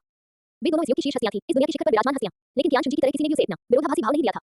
उसने शैतानी आत्मा ग्रेट व्हाइट शार्क को मार डाला था और समुद्र देवता की गरिमा को चुनौती दी थी। उसे उससे नफरत करनी चाहिए थी। वह अहंकारी, घमंडी और दूसरों के प्रति तिरस्कार से भरा हुआ था। उसे घृणा करनी चाहिए थी। उसने उसकी ठुड्डी को चुपकी काटी थी और उसके प्रति ऐसा कुछ इशारा किया था, उसे क्रोधित होना चाहिए था। लेकिन वह नहीं थी। वह उसे नफरत नहीं कर सकी, उसे कुछ नहीं समझ सकी और न ही उस पर गुस्सा कर सकी। इसके विपरीत एक ऐसी भावना उसके दिल में घर कर रही थी जिसका अनुभव उसने पहले कभी नहीं किया था। यह अजीब, अपरिचित और उसे डराने वाली थी। उसे उसकी कही हुई बात याद आ गई। मैं देवदूत देवता का संरक्षक नहीं हूँ। मैं वह व्यक्ति हूँ जो देवदूत देवता बनेगा और उनसे भी श्रेष्ठ होगा। मैं कियान शुनजी कभी किसी का विकल्प नहीं बनूंगा। कितने अहंकारी शब्द, कितनी अवास्तविक कल्पना। फिर भी उनके मुख से निकले ये शब्द इतने प्रभावशाली थे कि उनका खंडन करना असंभव था। उनकी निगाहें इतनी दृढ़ थीं और उनका लहजा इतना आत्मविश्वासपूर्ण था, मानो वे कोई स्थापित तथ्य बता रहे हों। उसे याद आया कि आखिरी क्षणों में उसने उसे किस तरह देखा था। उस नजर में आत्मविश्वास, गर्व और कुछ अनन्य भाव था। उस भाव ने उसके दिल की धड़कन तेज कर दी। उसके गाल लाल हो गए और वह पूरी तरह से असमंजस में पड़ गई। अपने सैकड़ों वर्षों के जीवन में उसने कभी ऐसा महसूस नहीं किया था। वह नहीं जानती थी कि इसका क्या अर्थ है, लेकिन वह जानती थी कि आज से उसके जीवन में एक और व्यक्ति आ गया है। वो साइक्सी ने गहरी सांस ली और उन अशांत विचारों को दबा दिया। वह मुड़ी और समुद्र देव मंदिर में प्रवेश कर गई। उसके पीछे दरवाजे धीरे-धीरे बंद हो गए, जिससे बाहरी दुनिया से उसका संपर्क पूरी तरह से विच्छेद हो गया। समुद्र देव मंदिर के अंदर तेज रोशनी जल रही थी, जिसकी सुनहरी चमक हर कोने को रोशन कर रही थी। दीवारों पर समुद्र देवता के चित्र उकेरे गए थे। गुंबददार छत में चमकदार मोती जड़े हुए थे और फर्श पर मुलायम समुद्री घास की कालीन बिछी हुई थी। ये समुद्र देवता द्वीप का सबसे पवित्र स्थान था, साथ ही वह स्थान थी जहां वह सदियों से निवास करके आ रही थी। वह लंबे गलियारों से गुजरी और एक के बाद एक पत्थर के दरवाजों से गुजरती हुई समुद्र देवता मंदिर की सबसे गहरी जगहों पर पहुंच गई। वहां समुद्र देवता की एक विशाल प्रतिमा खड़ी थी, त्रिशूल धारण किए, स्वर्ण कवच पहने और मुकुट धारण किए, समुद्र देवता समस्त सृष्टि पर दृष्टि डाले हुए थे। प्रतिमा के चरणों में एक स्वर्ण वेदी थी जो विभिन्न भेंटों से सुशोभित थी। वो साइक्सी वेदी के सामने घुटने टेककर बैठ गई, अपनी हथेलियों को आपस में जोड़ा और अपनी आंखें बंद कर लीं। भगवान सागर के देवता, वह धीमी आवाज में बोली। उसकी आवाज विशाल खाली हॉल में गूंज रही थी। आज किसी ने आपकी गरिमा को चुनौती दी। उसने शैतान आत्मा ग्रेट व्हाइट शार्क को मार डाला और आपके रक्षक दिव्य पशु का वध कर दिया। मैंने उसे लड़ाई की, लेकिन उसे हरा नहीं पाई। उसकी शक्ति पहले से ही दैवीय शक्ति के करीब है। वास्तव में यह मेरी शक्ति से कहीं अधिक है। वह रुकी और फिर बोली। उसने कहा कि वह देवता बनेगा और देवताओं को भी पीछे छोड़ देगा। उसने कहा कि वह साबित करेगा कि वही सही विकल्प है। मुझे नहीं पता कि वह इसे हासिल कर पाएगा या नहीं, लेकिन मुझे लगता है कि वह खोखले वादों में विश्वास करने वाला नहीं है। उसकी निगाहें, उसका लहजा, उसका आत्मविश्वास, ये सब मुझे यकीन दिलाते हैं कि शायद वह सचमुच ऐसा कर सकता है। उसने अपनी आंखें खोली और समुद्र देवता की मूर्ति को देखा। हे समुद्र देवता, मुझे क्या करना चाहिए? किसी ने उसे जवाब नहीं दिया। वहां केवल समुद्र की हवा, लहरों की गड़गड़ाहट और उसके अपने दिल की धड़कन की आवाज थी। वह वहां घुटनों के बल बैठी रही, काफी देर तक बिना हिले डुले। फिर भी उसके दिल में वो छवि धुंधली नहीं हुई। ऐसा प्रतीत हो रहा था मानो ये सब पुनर्जन्म का ही हिस्सा हो। कियान दाओ लियू आ चुकी थी, तान चेन आ चुकी थी और अब कियान शुनजी भी आ गए थे। उन सभी ने उनके जीवन में अपनी छाप छोड़ी थी, लेकिन कियान शुनजी जैसी गहरी छाप किसी ने नहीं छोड़ी थी। उनकी छवि उनके दिल की गहराई में इस तरह बस गई थी कि उसे मिटाना नामुमकिन था। वो साइक्सी उठी और खिड़की की ओर चली गई। बाहर चांदनी समुद्र की सतह पर पानी की तरफ फैल रही थी, जिससे झिलमिलाती लहरें बन रही थी। चांदनी को निहारते हुए उसके हृदय में अनेक जटिल भावनाएं उमड़ थी। वो युवक अब तक काफी दूर यात्रा कर चुका होगा। वह देवत्व की राह पर आगे बढ़ने के लिए स्पिरिट हॉल लौट जाएगा और वह अपने सागर देव द्वीप की रक्षा करती रहेगी। शायद वे फिर कभी न मिले या शायद अगली बार जब वे मिले तो दुश्मन हो। लेकिन चाहे कुछ भी हो जाए, वह उसे याद रखेगी। वह उसका नाम, उसका चेहरा और उसके द्वारा बोले गए हर शब्द को याद रखेगी। कियान शुनजी, उसने धीमी आवाज में कहा। उसकी आवाज रात की हवा में घुल गई। मैं इंतजार करूंगी। मैं तुम्हारे ये साबित करने का इंतजार करूंगी कि तुम सही विकल्प हो। समुद्र की सतह पर कियान शुनजी लहरों पर चलते हुए आगे बढ़ रहे थे। उनके पीछे युवी गुआन और डुई ने भी उनके पीछे-पीछे चल रही थी। तीनों की चाल तेज थी, लेकिन कियान शुनजी की गति धीमी थी। उनके होठों के कोनों पर हल्की सी मुस्कान थी, एक ऐसी मुस्कान जिसमें आत्मसंतुष्टि, संतोष और कुछ अनन्य भाव झलक रहे थे। ओ, युवी गुआन ने बिना सोचे समझे कहा, जहां तक सी गॉड आइलैंड का सवाल है, अब और किसी कार्रवाई की आवश्यकता नहीं है। कियान शुनजी ने शांत भाव से उसे रोकते हुए कहा, आदेश आगे पहुंचा दो। स्पिरिट हॉल में किसी को भी सी गॉड आइलैंड के आसपास के जल क्षेत्र में जाने की अनुमति नहीं है। मैं बाद में स्वयं उस स्थान से निपटूंगा। युवी गुआन थोड़ा चौंक गया, फिर सिर हिलाया। जी, पोप, वह असमंजस में था। सर्वोच्च पोप के पास वो साइक्सी से लड़ने की स्पष्ट क्षमता थी, तो फिर इस अवसर का लाभ क्यों न उठाया जाए? लेकिन उसने आगे पूछने की हिम्मत नहीं की। सर्वोच्च पोप के मन की बात समझना उसके बस की बात नहीं थी। डुई ने भी इसी तरह असमंजस में था, लेकिन उसने भी कुछ नहीं पूछा। वह चुपचाप एक परछाई की तरह कियान शुनजी के पीछे-पीछे चलता रहा। युवी गुआन, कियान शुनजी अचानक बोल पड़ा, यह अधीनस्थ कर्मचारी यहाँ है। आप वो साइक्सी को एक व्यक्ति के रूप में कैसा मानते हैं? युवी गुआन स्तब्ध रह गया। उसने सर्वोच्च धर्माध्यक्ष से इस प्रश्न की अपेक्षा नहीं की थी। कुछ देर सोचने के बाद उसने सावधानीपूर्वक कहा, महापुजारिन वो साइक्सी की शक्ति अथाह है। वह आज विश्व की सबसे शक्तिशाली हस्तियों में से एक है। कियान शुनजी मुस्कुराए और युई गुआन को लगा जैसे वो मुश्किल स्थिति में फंस गया हो। यह अधीनस्थ जल्दबाजी में बोलने की हिम्मत नहीं करता। बोलना। युई गुआन ने गहरी सांस ली। इस अधीनस्थ को लगता है कि महापुजारी बोस साइक्सी का आपके प्रति व्यवहार कुछ अलग सा है। पोप। वो रुका, फिर बोला, जब उसने तुमसे लड़ाई की पोप, हालांकि उसने पूरी ताकत लगा दी, लेकिन इस अधीनस्थ को यह महसूस हुआ कि उसने वास्तव में जान से मारने की कोई मंशा नहीं थी। उस आखिरी बार के लिए उसके पास स्पष्ट रूप से काफी ऊर्जा बची थी, फिर भी उसने खुद को रोके रखा। कियान शुनजी की मुस्कान और चौड़ी हो गई। आपने बहुत बारीकी से देखा। युई गुआन ने अपना सिर झुका लिया। यह अधीनस्थ तो बस यूं ही सरसरी नजर डाल रहा था। कियान शुनजी ने इसके बाद और कुछ नहीं कहा। उसने दूर तक गहरी निगाहों से देखा। ईश्वरीय कृपा सचमुच एक अद्भुत चीज थी। समुद्र देवता के साथ उसका घनिष्ठ संबंध वास्तव में बोस साइक्सी के उसके प्रति दृष्टिकोण को प्रभावित कर सकता था। इससे उन्हें ईश्वर की कृपा के प्रभावों की गहरी समझ प्राप्त हुई। न केवल स्वयं ईश्वर, बल्कि ईश्वर की प्रवृत्ति भी प्रभावित होते थे। इससे उनकी आगामी योजनाओं में उनका आत्मविश्वास और भी बढ़ गया। अध्याय 77 कियान रेनिक्स। वो सी गॉड आइलैंड पर कभी न कभी फिर जरूर जाएगा। बोस साइक्सी, वो उसे जल्द ही या देर से फिर मिलेगा। लेकिन अभी नहीं। अब उनके पास करने के लिए और भी महत्वपूर्ण काम थे। बीबी डोन बच्चे को जन्म देने वाली थी। वह बच्चा उसकी योजना में एक महत्वपूर्ण कड़ी साबित होगा। और सुकिन और शियाओ और आहिन और हिम स्वर्गीय हिम स्त्री भगवान बनने की उनकी राह भी शुरू हुई थी। आधे महीने बाद स्पिरिट हॉल। कियान शुनजी सर्वोच्च धर्माध्यक्ष महल की सीढ़ियों पर खड़े होकर दूर तक देख रहे थे। डूबता सूरज नीचे चला गया और क्षितिज धधकते लाल रंग का हो गया। उनके पीछे युगवान और बुई ने सम्मानपूर्वक अपने हाथ बगल में रखकर खड़ी थी। पोप, बेबी डोन के पक्ष में है, युगवान ने कहा। मुझे पता है, कियान शुनजी ने उदासीनता से कहा, इन कुछ दिनों में वह बच्चे को जन्म देने वाली है। क्या हमें दाई को बुलाना चाहिए? कोई जरूरत नहीं। कियान शुनजी मुड़ी और हॉल में चली गई। सुकिन की उपस्थिति ही काफी है। युगवान और बुई ने एक दूसरे की ओर देखा और जल्दी से उनके पीछे चल दिए। 3 दिन बाद स्पिरिट हॉल पिछला हॉल। बीबी डोन नर्म बिस्तर पर लेटी हुई थी। उसका चेहरा पीला पड़ गया था, माथे से पसीने की बारीक बूंदें टपक रही थी। उसके हाथों ने चादर को कसकर पकड़ रखा था। उसकी उंगलियों के जोड़ सफेद पड़ गए थे। उसकी सांसें तेज चल रही थी और उसका शरीर थोड़ा कांप रहा था। उसे पूरे दिन से दर्द हो रहा था, लेकिन बच्चा अभी पैदा नहीं हुआ था। सुकिन बिस्तर के पास खड़ी थी, उसका हाथ पकड़े हुई थी और धीरे से उसे दिलासा दे रही थी। डरो मत, सब जल्दी ठीक हो जाएगा। उसकी आवाज बहुत कोमल थी, जिसमें मातृत्व का स्नेह झलक रहा था। उन्हें बच्चे को जन्म देने का अनुभव था और वे जानती थी कि यह प्रक्रिया कितनी दर्दनाक और कठिन होती है। उसने धीरे से बीबी डोन के माथे से पसीना पोंछा, उसे थोड़ा गर्म पानी पिलाया और उसकी सांसों को सामान्य करने में मदद की। बेबी डोन ने उसकी ओर देखा, उसकी आंखों में कृतज्ञता झलक रही थी।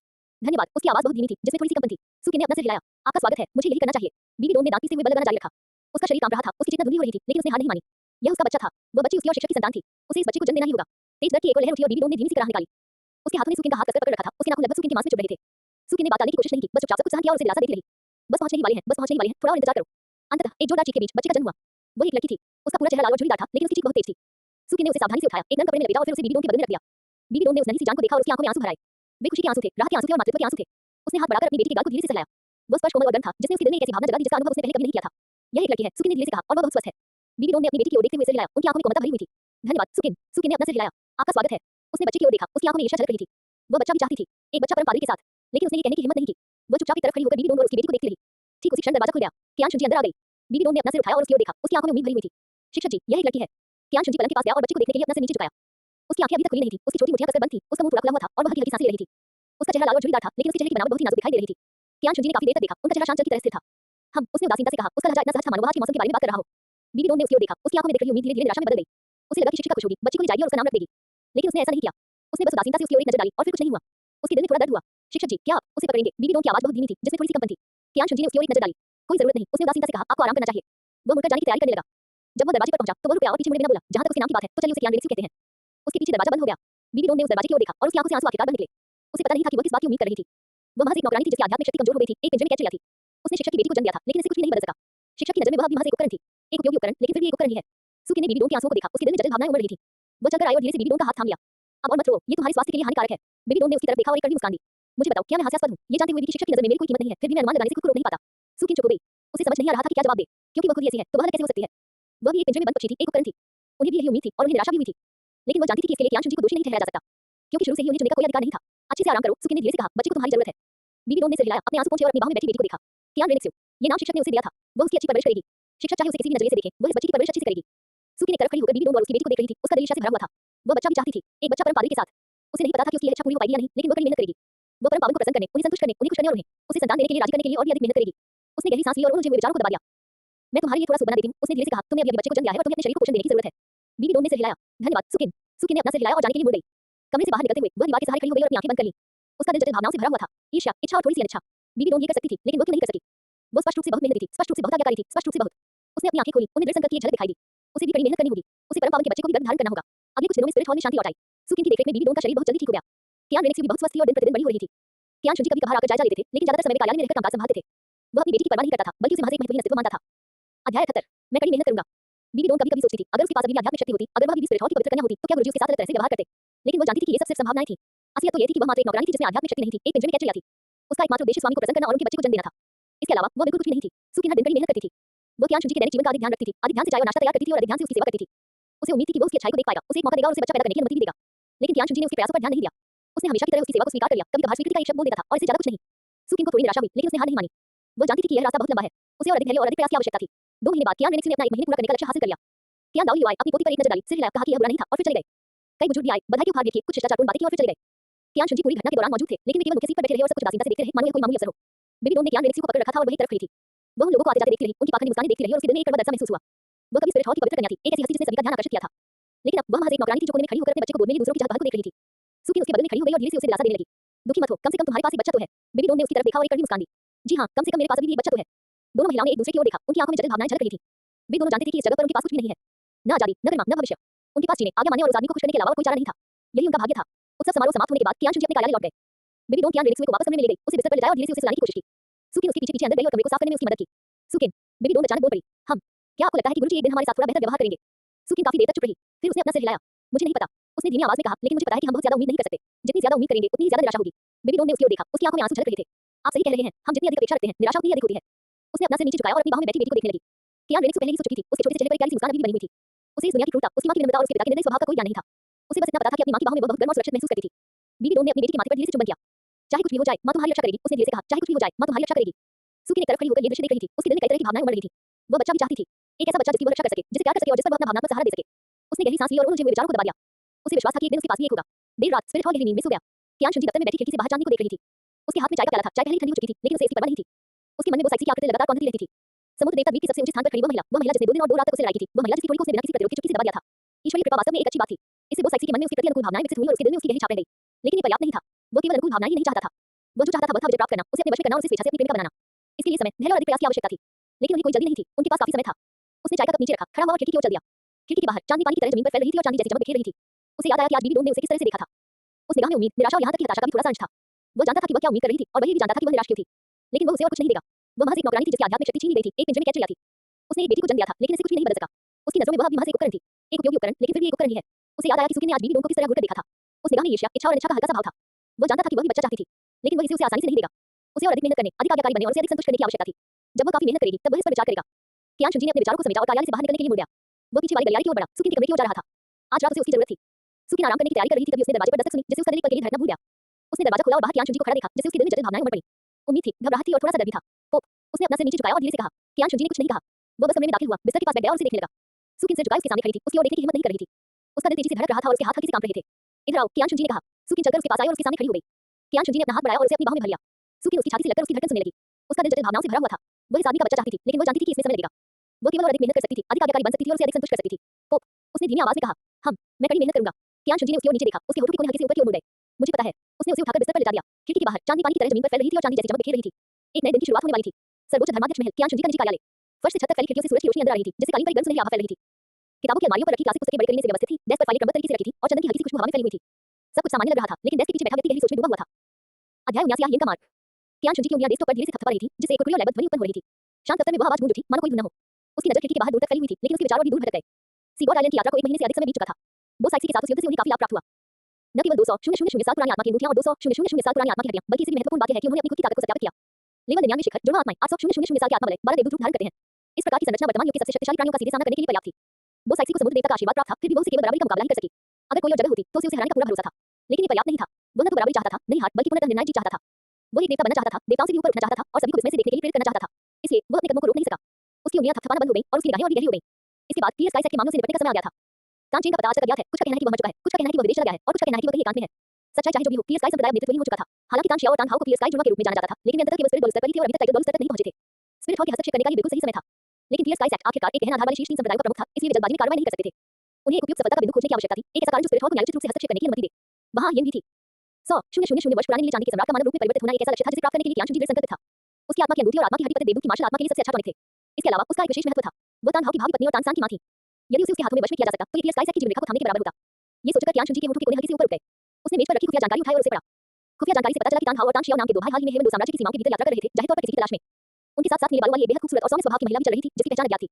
खुफिया कर्मियों के विश्लेषण के अनुसार नीले बालों वाली यह महिला संभवतः वही व्यक्ति थी जिसकी वे तलाश कर रहे थे। कियान शुंजी की आंखों के सामने से प्रकाश की एक चमक गुजरी। नीले बालों वाली महिला 100,000 वर्ष पुराना ब्लू सिल्वर सम्राट मानव रूप में परिवर्तित हो रहा है। आहिन अंततः प्रकट हुआ। उसने खुफिया जानकारी को नीचे रख दिया, कुर्सी की पीठ से टेक लगाकर बैठ गया, अपनी आंखें बंद कर ली और अपने मन में अगली कार्रवाई की योजना बनाने लगा। आहिन के ठिकाने का अभी भी पता नहीं चल पाया था और निरंतर निगरानी की आवश्यकता थी। एक बार उसकी लोकेशन कंफर्म हो जाने पर वे हमला कर सकते थे, लेकिन उन्हें विधि पर ध्यान देना था और दुश्मन को सतर्क नहीं करना था। हालांकि तान हाओ और तान शियाओ स्पिरिट सेम थे, फिर भी पीएस स्काई हैमर की शक्ति को कम करके नहीं आंका जा सकता था। इसके अलावा हालांकि पीएस स्काई संप्रदाय का कोई नेता नहीं था, फिर भी कई वरिष्ठ नेता वहां मौजूद थे जो सभी टाइटल डॉल स्तर के थे। अगर उन्होंने उन्हें सतर्क कर दिया तो हालात बिगड़ जाएंगे, इसलिए एक गुप्त अभियान की आवश्यकता थी। हमला करने का सबसे अच्छा समय तब था जब तान हाओ और तान शियाओ अनुपस्थित थे या जब वे समर्थन देने में असमर्थ थे। कियान शुंजी ने अपनी आंखें खोली, एक कलम उठाई और एक खाली कागज पर कुछ पंक्तियां लिखी। आदेश तान हाओ, तान शियाओ और नीले बालों वाली महिला पर कड़ी निगरानी रखी जाए। उनके ठिकाने की सूचना प्रतिदिन अनिवार्य रूप से दी जाए। इसके अतिरिक्त स्पिरिट हॉल के 50 विशिष्ट स्पिरिट मास्टर्स को स्टारडो ग्रेट फॉरेस्ट के बाहरी इलाके में तैनात किया जाए ताकि वे किसी भी समय कार्रवाई के लिए तैयार रहें। उन्होंने उस पर पोप की मुहर लगाई और उस पांडुलिपि को एक तरफ रख दिया। फिर वह उठा और खिड़की की ओर चल पड़ा। खिड़की के बाहर धूप तेज थी और आसमान में एक भी बादल नहीं था। स्टार टू ग्रेट फॉरेस्ट की दूर दिशा में एक हरा महासागर धुंधला सा दिखाई दे रहा था। वहां उसे वही मिल गया जो वह चाहता था।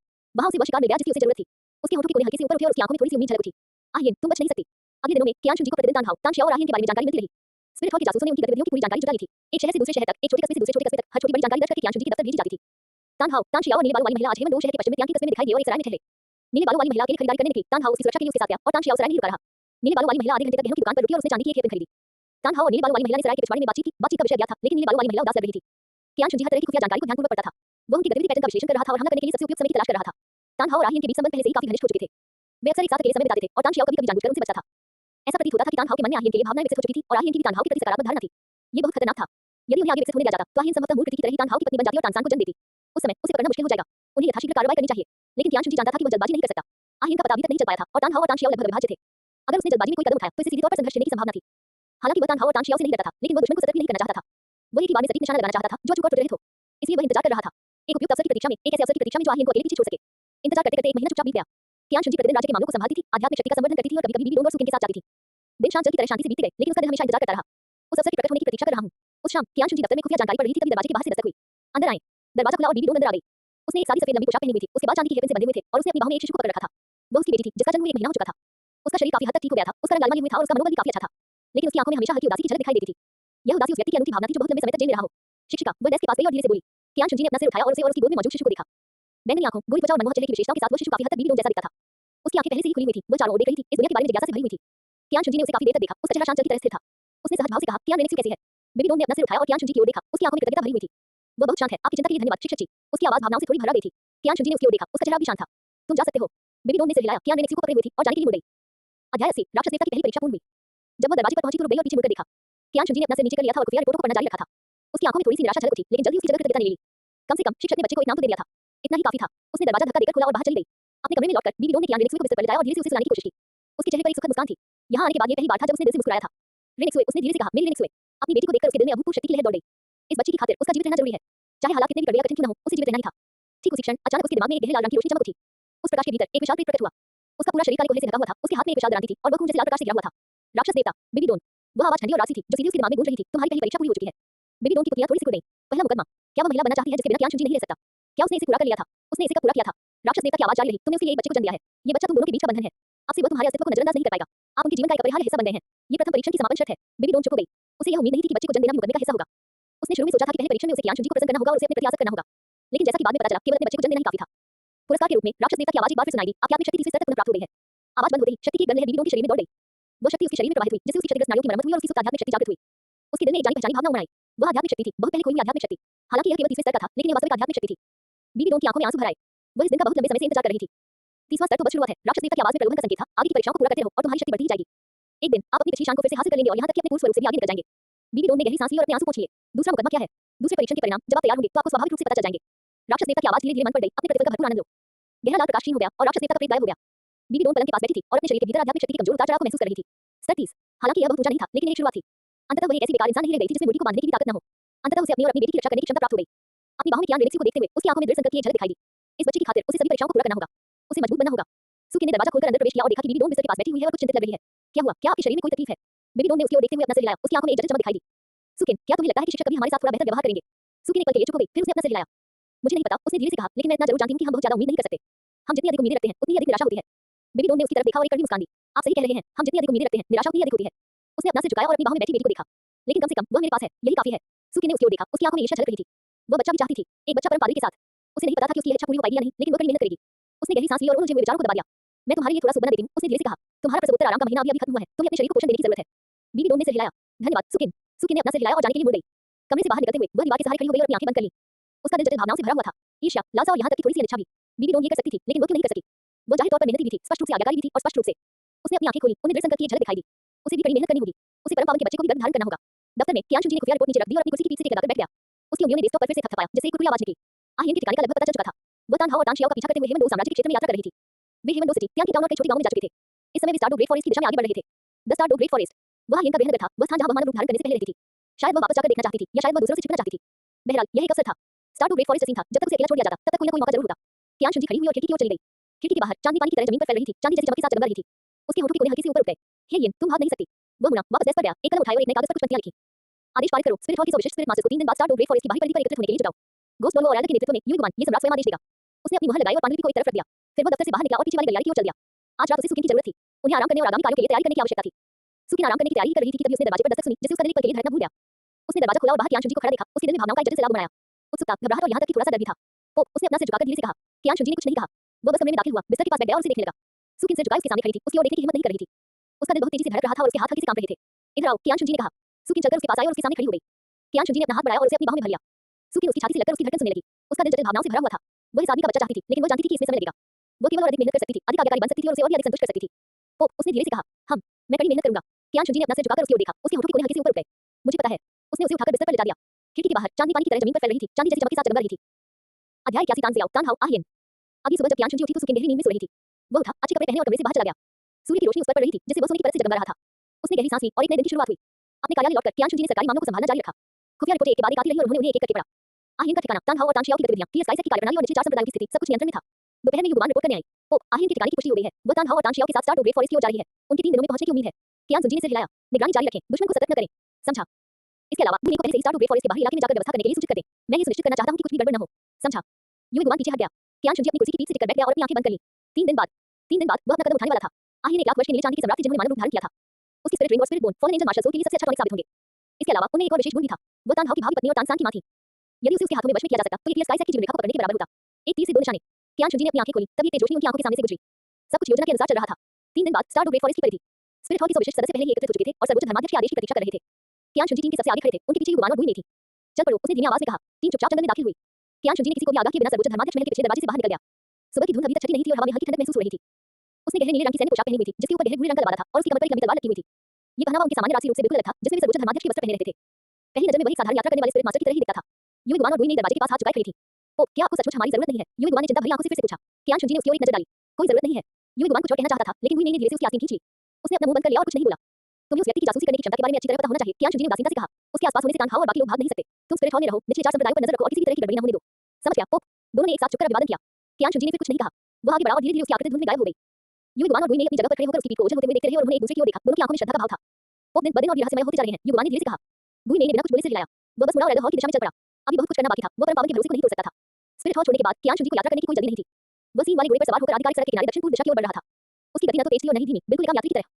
रास्ते में पड़ने वाली कस्बों से गुजरते हुए वो खाने, आराम करने और कभी-कभी बाजारों में घूमने के लिए रुक जाता था। ऐसा लग रहा था कि वह बिल्कुल भी चिंतित नहीं था, क्योंकि वह जानता था कि शिकार बच नहीं सकता। स्पिरिट हॉल में ट्रैकिंग के लिए समर्पित एक उपाधि प्राप्त लॉयो था, जिसका उपनाम शैडो फॉक्स था। उसकी आत्मा एक अत्यंत दुर्लभ प्रकार की ट्रैकिंग टाइप स्पिरिट बीस्ट थी। शैडो फॉक्स में आक्रमण करने की कोई शक्ति नहीं थी, लेकिन उसकी ट्रैकिंग क्षमता स्वर्ग में अद्वितीय थी। जब तक कोई उसके निशाने पर रहता था, चाहे कोई दुनिया के किसी भी कोने में भाग जाए, वो उसकी नजरों से बच नहीं सकता था। डॉन शैडो फॉक्स नामक व्यक्ति 3 दिन पहले तानहाओ और अन्य 2 लोगों से काफी पीछे चलते हुए रवाना हुआ था। उसे पास जाने की जरूरत नहीं थी, बस एक निश्चित दूरी बनाए रखकर ही वह अपनी आत्मा के माध्यम से उनके स्थान का पता लगा सकता था। वो प्रतिदिन विशेष विधियों के माध्यम से स्पिरिट हॉल को स्थान संबंधी जानकारी भेजता था। जब भी कियान शुंजी किसी कस्बे में पहुंचा, उसे नवीनतम जानकारी मिलती थी। उसे पता था कि तानहाओ और बाकी 3 लोग कहां थे, वे क्या कर रहे थे और यहां तक कि वे क्या खाते और क्या कहते थे।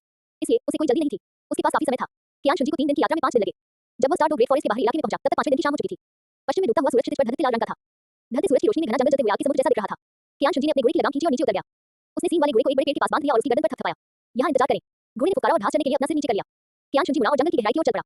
उसके कदम इतने हल्के थे कि लगभग कोई आवाज नहीं हो रही थी। उसकी आकृति एक भूत की तरह तेजी से घने जंगल में गायब हो गई। स्टार टू ग्रेट फॉरेस्ट कोर्स सर्कल की परिधि। 3 आकृतियां घने जंगल में इधर-उधर आ जा रही थी। सबसे आगे एक हट्टा-कट्टा युवक चल रहा था। वो लगभग 30 वर्ष का लग रहा था। उसकी लंबाई 1.9 मीटर से अधिक थी। उसके कंधे चौड़े थे, पीठ मजबूत थी और मांसपेशियां सुगठित थी। उसका चेहरा खुरदरा था, घनी बाहें और बड़ी-बड़ी आंखें थीं और ठोड़ी पर छोटी-छोटी दाढ़ी थी, जिससे उसके पूरे शरीर में एक जंगली आभा झलकती थी। उसने काले रंग की सैन्य वर्दी पहन रखी थी और अपनी पीठ पर एक विशाल लोहे का हथौड़ा लादा हुआ था। यही क्लियर स्काई सेट की विरासत थी। Spirit, the clear sky hammer, तानहाओ। क्लियर स्काई सेट के जुड़वा बच्चों में से एक लेवल 71 स्पिरिट सेंट। उसकी चाल तेज थी और उसका हर कदम भारी था, जिससे जमीन पर गहरे चिन्ह बन रहे थे। उसकी निगाहें सतर्कता से चारों ओर घूमती रहती थी। उसका दाहिना हाथ हमेशा उसकी पीठ के पीछे रहता था, मानो वो किसी भी समय क्लियर स्काई हैमर निकालने के लिए तैयार हो। भाई हाओ, थोड़ा धीरे चलो। पीछे से एक मधुर आवाज आई। वह लगभग 40 वर्ष की आयु का एक अधेड़ व्यक्ति था। वो तानहाओ से आधे से जितना छोटा था और उसका शरीर भी दुबला था। उसका चेहरा आकर्षक था, उसकी बाहों के बीच विद्वतापूर्ण आभा की झलक थी, जो तानहाओ की कठोरता के साथ एक तीखा विरोधाभास पैदा करती थी। उसने नीले रंग का चोला पहना हुआ था और अपनी पीठ पर क्लियर स्काई हैमर टोका हथियार भी रखा हुआ था, लेकिन उसका स्वभाव बिल्कुल अलग था। तानसेयाओ, क्लियर स्काई सेट के जुड़वा बच्चों में से एक लेवल 78 स्पिरिट डॉलो। उसकी चाल तानहाओ की तुलना में अधिक धीमी थी और उसका हर कदम बहुत स्थिर था, मानो वो पृथ्वी को नाप रहा हो। उनकी निगाहें कोमल और गहरी थी और कभी-कभी अपने बगल में बैठे तीसरे व्यक्ति की ओर देखते थे। वो एक महिला थी। वो लगभग 20 वर्ष की लग रही थी। उसके सिर पर नीले रंग के लंबे बाल झरने की तरह उसकी कमर तक गहरा रहे थे, जो सूरज की रोशनी में हल्की चमक बिखेर रहे थे। उसकी त्वचा बर्फ से भी अधिक सफेद थी और उसके चेहरे की बनावट इतनी सुंदर थी, मानो वो किसी चित्रकारी से बाहर निकली हो। उसने हल्के नीले रंग की एक लंबी पोशाक पहनी थी, जिसके निचले हिस्से पर कुछ छोटे चांदी के फूल कढ़ाई किए हुए थे और उसकी कमर के चारों ओर एक सफेद रेशमी रिबन बंधा हुआ था, जो उसकी पतली कमर को और भी आकर्षक बना रहा था, जिसे एक मुट्ठी भर से पकड़ा जा सकता था। आहियन, मानव रूप में 1 लाख वर्ष पुराना नीला रजत सम्राट, जो बाहरी रूप से 70वें स्तर का आत्मा संत है। उसके कदम इतने हल्के थे कि लगभग कोई आवाज नहीं हो रही थी। उसकी निगाहें कोमल और जिज्ञासु थी, कभी-कभी वह आसपास के पेड़ों और फूलों को देखती थी, मानो उनसे संवाद कर रही हो। उसके होठों के कोने पर हल्की सी मुस्कान थी और उसके पूरे व्यक्तित्व से एक स्वाभाविक आभा झलक रही थी। अध्याय 82, जो अधिक बलवान होगा वही जीवित रह सकता है। तानशियाओ की नजर आहियन पर पड़ी। उसकी आंखों में कोमलता की एक झलक दिखाई दी। वो उसे पसंद करता था। जब से उसने उसे पहली बार देखा था, तब से वो उसे पसंद करने लगा था। लेकिन वह इसे खुलकर नहीं कह सका, क्योंकि वह वही लड़की थी जिसे उसका छोटा भाई पसंद करता था। तानशियाओ ने आहियन के प्रति तानहाओ की भावनाओं को स्पष्ट रूप से देखा। जब याहिन प्रकट होती, तानहाव की आंखें चमक उठती, जब याहिन बोलती, तानहाव अपने कान खड़े कर लेता, जब याहिन को किसी खतरे का सामना करना पड़ता, तानहाव सबसे पहले आगे बढ़कर उसकी ओर दौड़ता। उस तरह की भावना को छिपाया नहीं जा सकता था, इसलिए तानशियाओ ने मौन रहना चुना। उसने उन भावनाओं को अपने दिल में गहराई से दबा दिया और चुपचाप उसकी रक्षा करने लगा। जब तक वह खुश रहती थी, वह संतुष्ट रहता था। आहिन, क्या तुम थक गई हो? तानशियाओ ने कोमल स्वर में पूछा। आहिन ने अपना सिर हिलाया और हल्की सी मुस्कान दी। थका हुआ नहीं हूँ, यहाँ की हवा बहुत अच्छी है, मुझे बहुत पसंद है। तानशियाओ ने सिर हिलाया और कुछ नहीं कहा। उसकी नजर एक बार फिर आहिन पर पड़ी और बिना हटे काफी देर तक वहीं टिकी रही। तानहाव आगे बढ़ता रहा, उसने अपने पीछे की स्थिति पर ध्यान नहीं दिया। उसका सारा ध्यान सामने के जंगल पर केंद्रित था और वह किसी भी क्षण प्रकट होने वाले किसी भी खतरे के प्रति सतर्क था। बड़े भाई, आगे दलदल है। वह अचानक रुक गया और आगे की ओर इशारा करते हुए बोला, चलो इसके किनारे से निकल चलते हैं। तानशियाओ आगे बढ़ा, दलदल की ओर देखा और सिर हिलाया। ठीक है, चलो बाईं ओर से घूमकर चलते हैं, वहां का इलाका थोड़ा ऊंचा है। तीनों ने बाईं ओर मुड़कर आगे बढ़ना जारी रखा। उनके चलने की कुछ ही देर बाद अचानक आगे से एक धीमी गर्जना सुनाई दी। वह आवाज गड़गड़ाहट करती बिजली की तरह थी, जिससे पत्ते सरसराहट के साथ नीचे गिर रहे थे। तानहाव रुक गया, उसका दाहिना हाथ उसकी पीठ पर रखे टीएस स्काई हैमर को कसकर पकड़े हुए था। यहाँ एक आत्मा राक्षस है, उसकी आवाज से ऐसा लगता है कि वह कम से कम 10,000 साल से अधिक पुराना है। तानशियाओ ने सिर हिलाया और उसी तरह टीएस स्काई हैमर को कसकर पकड़ लिया। ध्यान से, आहिन उन दोनों पुरुषों के पीछे खड़ी थी, उसकी आंखों में जटिल भावनाओं की झलक दिखाई दे रही थी। वह उस आत्मा दानव की ऊर्जा को महसूस कर सकती थी। ये 30,000 साल पुराना लोहे की पीठ वाला गजी भालू था। वह थोड़ी ही दूर आगे भोजन की तलाश कर रहा था और उसने उन्हें नहीं देखा था। उसके दिल में असहनीय सहानुभूति का सैलाब उमड़ आया। वह मानव रूप में एक आत्मा राक्षस थी, हालांकि अब वह मनुष्य थी, लेकिन भीतर से वह हमेशा खुद को एक आत्मा राक्षस मानती थी। अपने ही समुदाय के लोगों को शिकार होते और मरते देख वह उदासी नहीं रह सकी, लेकिन उसने इस बारे में कुछ नहीं कहा, क्योंकि वह जानती थी कि यह मनुष्यों का नियम है। आत्मा जंगली मनुष्यों का शिकार करते थे और मनुष्य आत्मा जंगली जीवों का शिकार करते थे, यह हजारों वर्षों से एक अपरिवर्तनीय नियम था। वह कुछ भी नहीं बदल सकती थी। तानहाव ने टीएस स्काई हैमर निकाला और आगे बढ़ा। मैं जाकर इसका ख्याल रखूंगा। रुको, तानशियाओ ने उसे पीछे खींचते हुए कहा, चलो साथ चलते हैं। 30,000 साल पुराने स्पिरिट बीस्ट से अकेले निपटना संभव नहीं है। तानहाव ने थोड़ी देर सोचा और फिर सिर हिलाया। ठीक है। दोनों कंधे से कंधा मिलाकर आगे बढ़े। आहिन उनके पीछे पीछे चल रही थी, उसके कदम कुछ भारी थे। सामने जंगल में एक विशाल काला भालू हिरन की शव को कुतर रहा था। इसके शरीर की लंबाई 5 मीटर से अधिक थी, इसका पूरा शरीर काले शिकड़ों से ढका हुआ था और इसकी पीठ पर नुकीले अस्थिकनों की एक पंक्ति थी। उसकी आंखें खून की तरह लाल थी, जिनसे भयंकर प्रकाश निकल रहा था। 30,000 साल पुराने लोहे की पीठ वाले गजी भालू के पास अत्यंत मजबूत रक्षात्मक क्षमता और पर्याप्त आक्रमण शक्ति थी, जिससे यह एक ऐसा आध्यात्मिक प्राणी बन गया था जिससे निपटना बहुत मुश्किल था। तानहाव और तानशियाओ ने एक दूसरे की ओर देखा और एक साथ हमला कर दिया। तानहाव सबसे पहले आगे बढ़ा और टीएस स्काई हैमर सीटी बजाते हवा के साथ लोहे की पीठ वाले गजी भालू के सिर की ओर तेजी से बढ़ा। आयरन बैक गजी भालू ने अत्यंत तेजी से प्रतिक्रिया करते हुए टीएस स्काई हैमर पर थप्पड़ मारने के लिए अपनी विशाल हथेली उठाई। एक जोरदार धमाके के साथ तानहाव कई कदम पीछे की ओर गिर पड़ा और लोहे की पीठ वाले गजी भालू की विशाल हथेली सब में से सुन्न हो गई। तानशियाओ उसके ठीक पीछे पीछे चल रहा था और टीएस स्काई हैमर ने लोहे की पीठ वाले गजी भालू की पसलियों और कमर पर बगल से वार किया। लोहे की पीठ वाले गजी भालू के पास मुड़ने का समय नहीं था और वह इस हमले का सामना करने के लिए केवल अपनी पीठ पर मौजूद हड्डी के नुकीले हिस्सों का ही इस्तेमाल कर सका। एक और जोरदार धमाके के साथ लोहे की पीठ वाला गजी भालू कुछ कदम पीछे की ओर लड़खड़ाते हुए गिर पड़ा, उसकी पीठ पर मौजूद कई हड्डियां टूटकर अलग हो गईं। बहुत बढ़िया, तानहाव ने जोर से चिल्लाते हुए एक बार फिर ऊपर की ओर दौड़ लगाई। टीएस स्काई हैमर ने आयरन बैक गजी के सिर की ओर प्रहार करते हुए और भी अधिक हिंसक शक्ति का प्रदर्शन किया। लोहे की पीठ वाले गजी भालू ने गुस्से में धार मारी और अपने दोनों हाथों की हथेलियों को एक साथ बाहर की ओर पटकते हुए टीएस स्काई हैमर से टकराया। धमाका। तानहाव हवा में उड़ गया, हवा में उड़ता हुआ अंत में स्थिर रूप से गिरा। लोहे की पीठ वाला गजी भालू भी कई कदम पीछे हट गया, उसके मुंह से ताजा खून बह रहा था। तानशियाओ ने मौके का फायदा उठाते हुए टीएस स्काई हैमर से आयरन बैक गजी के सिर के पिछले हिस्से पर जोरदार प्रहार किया। इस हमले में पूरी ताकत का इस्तेमाल किया गया और लोहे की पीठ वाले गजी भालू ने एक दर्द भरी चीख निकाली और धीरे-धीरे गिर पड़ा। तानहाव आगे बढ़ा, लोहे की पीठ वाले गजी भालू के शव पर एक पैर रखा और बलपूर्वक टीएस स्काई हैमर को बाहर निकाला। 30,000 साल पुराना आत्मा राक्षस आखिरकार कुछ भी नहीं है। उसके लहजे में आत्मसंतुष्टि का भाव झलक रहा था। तानशियाओ ने अपना सिर हिलाया। लापरवाह मत बनो, अगर हमने मिलकर काम नहीं किया होता तो अकेले तुम्हारे लिए इसे निपटना बहुत मुश्किल होता। तानहाव मुस्कुराया और उसने खंडन नहीं किया। वह आयरन बैक गजी भालू के शव पर इधर-उधर टटोलने लगा और स्पिरिट बोन की तलाश करने लगा। एक स्पिरिट बोन स्पिरिट बीस्ट का सबसे कीमती हिस्सा था और इसका हर एक टुकड़ा एक शहर के बराबर था। अगर उसे एक भी टुकड़ा मिल जाए तो यात्रा सार्थक हो जाएगी। आहिन एक तरफ खड़ी होकर लोहे की पीठ वाले गजी भालू के शव को देख रही थी, उसकी आंखों में असहनीय सहानुभूति की एक झलक दिखाई दे रही थी। वह एक ऐसा जीवन था जो हजारों वर्षों तक जीवित रहा और वही समाप्त हो गया। इसकी आत्मा की अनूठी किसी के द्वारा अवशोषित कर ली जाएगी, इसकी आत्मा की हड्डी किसी द्वारा ली जाएगी और इसका शरीर जंगल में सड़ जाएगा। यह एक आत्मा राक्षस का भाग्य था। उसे नहीं पता था कि उसका भी ऐसा बनाएगा या नहीं। उसके दिल में एक सिहरन दौड़ गई। तानशियाओ ने आहिन के चेहरे के भाव देखे और उसके पास चली गई। क्या हुआ, क्या आप अस्वस्थ महसूस कर रहे हैं? आहिन ने अपना सिर हिलाया और जबरदस्ती मुस्कुराई। कुछ नहीं, मैं बस थोड़ा थका हुआ हूँ। तानशियाओ ने उसकी ओर देखा, उसकी आंखों में थोड़ी सी चिंता झलक रही थी। तो चलिए थोड़ी देर आराम करने के लिए कोई जगह ढूंढ लेते हैं। आहिन ने सिर हिलाया। तानशियाओ ने मुड़कर तानहाव को चिल्लाकर कहा, भाई हाउ, खोजना बंद करो, चलो पहले आराम करने के लिए कोई जगह ढूंढ लेते हैं। तानहाव ने कुछ अनिच्छा से अपना सिर उठाया। थोड़ी देर और खोजो, शायद कोई आत्मा की हड्डी मिल जाए। 30,000 साल पुराने स्पिरिट बीस्ट से स्पिरिट बोन मिलने की संभावना बहुत कम है, तानशियाओ ने कहा। समय बर्बाद मत करो। तानहाव ने थोड़ी देर सोचा, सिर हिलाया और खड़ा हो गया। ठीक है फिर। तीनों ने लोहे की पीठ वाले गजी भालू के शव को वहीं छोड़ दिया और जंगल में और अंदर चले गए। उन्हें एक छोटी सी धारा मिली और वे आराम करने के लिए धारा के किनारे बैठ गए। तानहाव अपना चेहरा धोने के लिए नदी पर गया और तानशियाओ ने सूखा राशन निकाला और उसे आहिन में बांट दिया। आहिन ने सूखा राशन लिया, धन्यवाद व्यक्त किया, लेकिन कुछ नहीं खाया। वह बस खाली निगाहों से नदी के पानी को देखती रही। तानशियाओ उसके बगल में बैठ गई और धीरे से पूछा, आहिन क्या तुम्हें आत्मा राक्षसों का शिकार करना पसंद नहीं है? आहिन थोड़ी चौंक गई और उसने उसकी ओर देखने के लिए अपना सिर घुमाया। उसकी आंखों में चिंता के साथ-साथ कुछ ऐसा भाव भी था जिसे वह समझ नहीं पाई। उसने मुंह खोला, उसे समझ नहीं आ रहा था कि क्या कहे। तानशियाओ मुस्कुराया, कोई बात नहीं, अगर आप इसे कहना नहीं चाहते तो मत कहिए। आहिन ने अपना सिर नीचे कर लिया और काफी देर तक चुप रही। फिर उसने धीरे से कहा, मुझे बस इतना लगता है कि वे भी बहुत दयनीय हैं। इतने वर्षों तक जीवित रहने के बाद अंततः 10,000 वर्षों तक साधना करने में सफल होने के बावजूद अंततः लोगों द्वारा ही मारा जाना। उनकी आत्मा की अंगूठियां समाहित हो जाती हैं, उनकी आत्मा की हड्डियां छीनी जाती हैं और उनके शरीर जंगल में सड़ जाते हैं, कुछ भी शेष नहीं बचता। तानशियाओ चुप रहा। वह आहिन की भावनाओं को समझ गया था, लेकिन ये स्पिरिट मास्टर का नियम था और इसे कोई बदल नहीं सकता था। आहिन, उसने धीरे से कहा, ये दुनिया बिल्कुल ऐसी ही है। मनुष्य आत्मा राक्षसों का शिकार करते हैं और आत्मा राक्षस भी मनुष्यों का शिकार करते हैं। जो अधिक बलवान होगा वही जीवित रहेगा, यही प्रकृति का नियम है। अध्याय 83, बस बेचैनी महसूस हो रही है। आहिन ने सिर हिलाया, मुझे पता है, बस अंदर से बेचैनी महसूस हो रही है। तानशियाओ ने उसकी ओर देखा, उसकी आंखों में थोड़ी सी पीड़ा झलक रही थी। वह उसे दिलासा देने के लिए उसके कंधे पर हाथ रखना चाहता था, लेकिन अचानक उसकी नजर उस पर पड़ गई।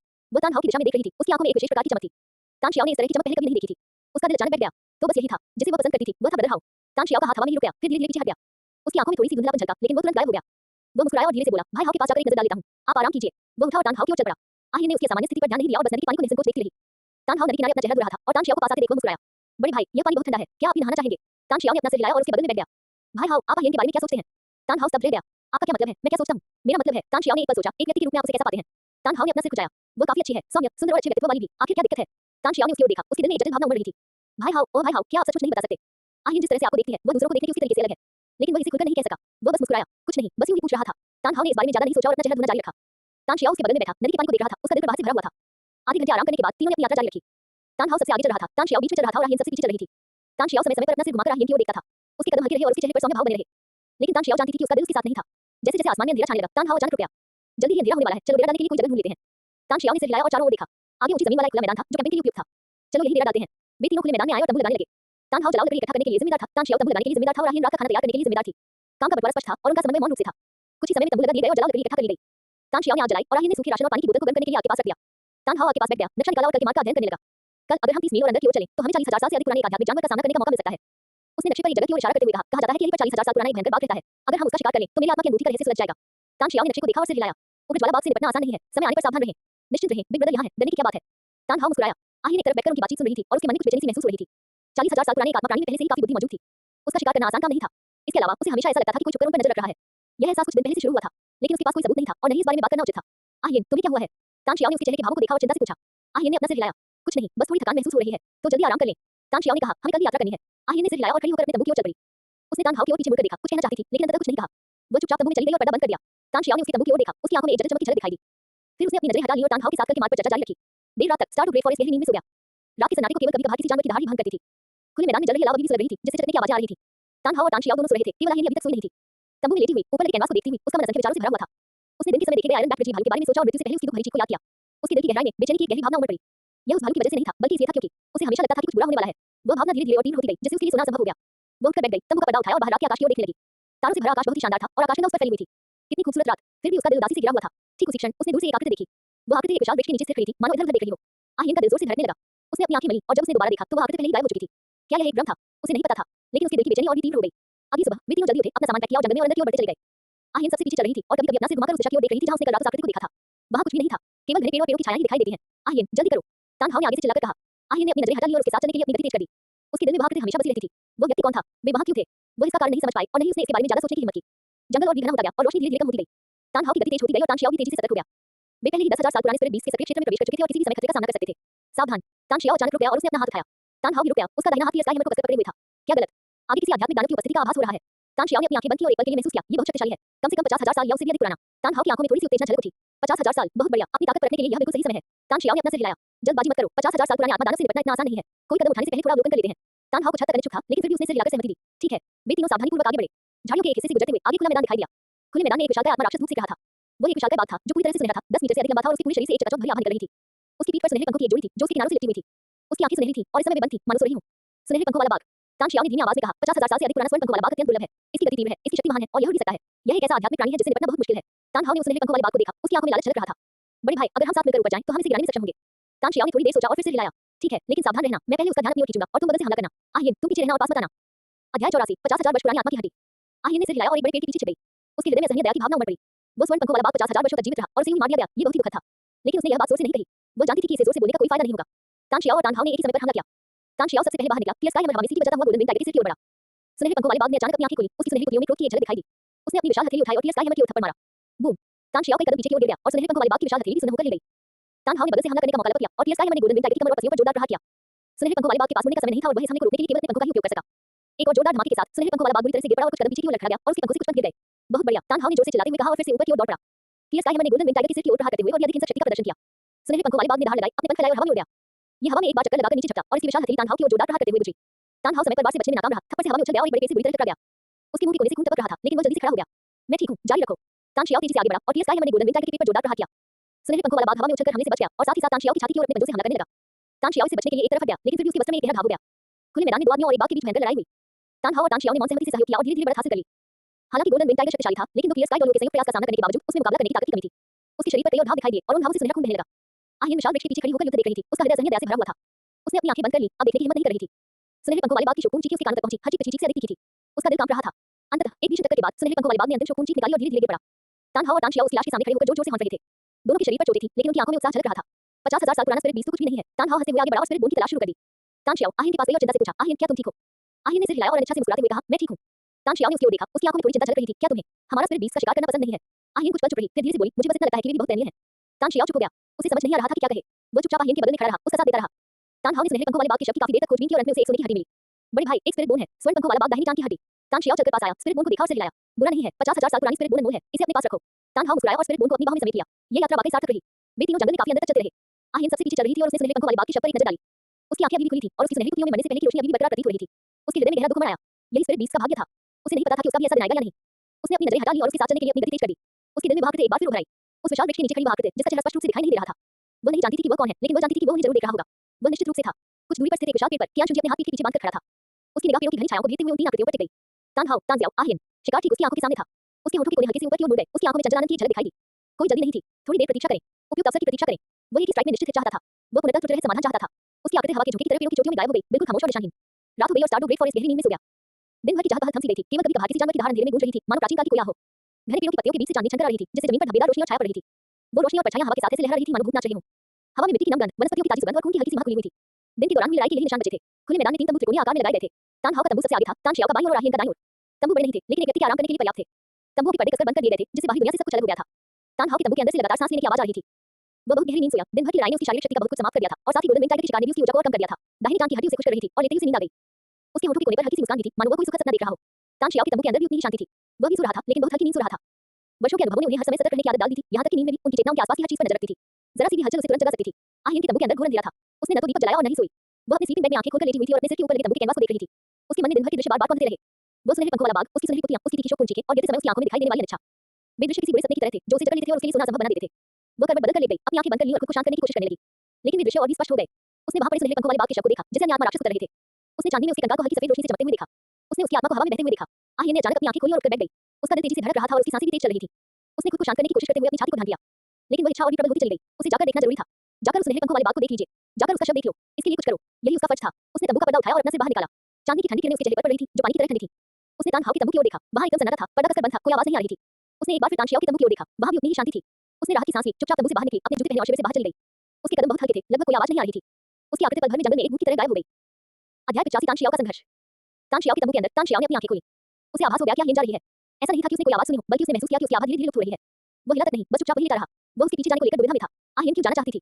वो कहां जा रही थी? क्या वो खतरे में होगी? उसे उसकी रक्षा के लिए उसके पीछे जाना चाहिए। लेकिन ये उसकी निष्ठा का मामला था, उसे इसमें दखल नहीं देना चाहिए था। तान शियाओ ने अपनी आंखें बंद कर ली और इसके बारे में न सोचने की कोशिश की। लेकिन उसका दिल शांत नहीं हो सका। उसने अपनी आंखें खोली और उठकर बैठ गया। वह ऐसा नहीं कर सका। वह अपने मन को शांत नहीं कर पा रहा था। उसने तंबू का पर्दा उठाया और बाहर रेंगकर निकल गया। चांदनी उस पर इस कदर पड़ रही थी जैसे पानी ठंडा हो। उसने आहियन के तंबू की ओर देखा। ढक्कन खुला हुआ था और अंदर से वो पूरी तरह खाली था। उसने एक बार फिर तान हाओ के तंबू की ओर देखा। अभी भी सन्नाटा था। तान हाओ गहरी नींद में सो रहा था। तान शियाओ ने आंख भरी और उस दिशा में चल पड़ी जहां से आहियन गई थी। उसकी चाल बहुत धीमी थी और उसे कोई आवाज भी नहीं आ रही थी। उसकी आकृति परछाई की तरह जंगल में गायब हो गई। आहियन जंगल के बीच से होकर गुजरी। पेड़ों की पत्तियों के बीच से छनकर आती चांदनी उसके आगे के रास्ते को रोशन कर रही थी। उसकी चाल तेज सी फिर भी हल्की थी, मानो वह घास पर तैर रही हो। उसके दिल में बस एक ही विचार था, उस जगह जाकर उस सुनहरे पंखों वाले बाग को देखना। उसे वो जगह याद थी जहां वे दिन में लड़ते थे। शिविर से निकलकर झाड़ियों के एक हिस्से से गुजरते हुए और एक छोटी सी धारा को पार करके वो वहां पहुंच जाएगी। वो खुला मैदान, वो गोल्डन विंग टाइगर, वो लड़ाई। उसे हर एक बात बहुत स्पष्ट रूप से याद थी। लगभग 15 मिनट चलने के बाद आहियन रुक गई। आगे वो खुला मैदान था। खुले मैदान पर चांदनी फैल रही थी, जिससे हर चीज चांदी की तरह चमक रही थी। खुले मैदान में सुनहरे पंखों वाले बाग का शव गायब हो चुका था। उसकी जगह एक विशाल कंकाल रखा गया था। चांदी में उस कंकाल से एक भयानक पीली रोशनी निकल रही थी और उसकी हर एक हड्डी स्पष्ट रूप से दिखाई दे रही थी। पसलियां, टांगों की हड्डियां, खोपड़ी, रीढ़ की हड्डी, उन्हें एक विशाल मूर्ति की तरह एक साथ व्यवस्थित किया गया था। आहियन की पुतलियां थोड़ी सी सिकुड़ गईं। वह धीरे-धीरे चलकर कंकाल के सामने रुक गई। उसकी निगाहें एक-एक करके कंकालों पर घूमीं और अंत में खोपड़ी पर आकर टिक गईं।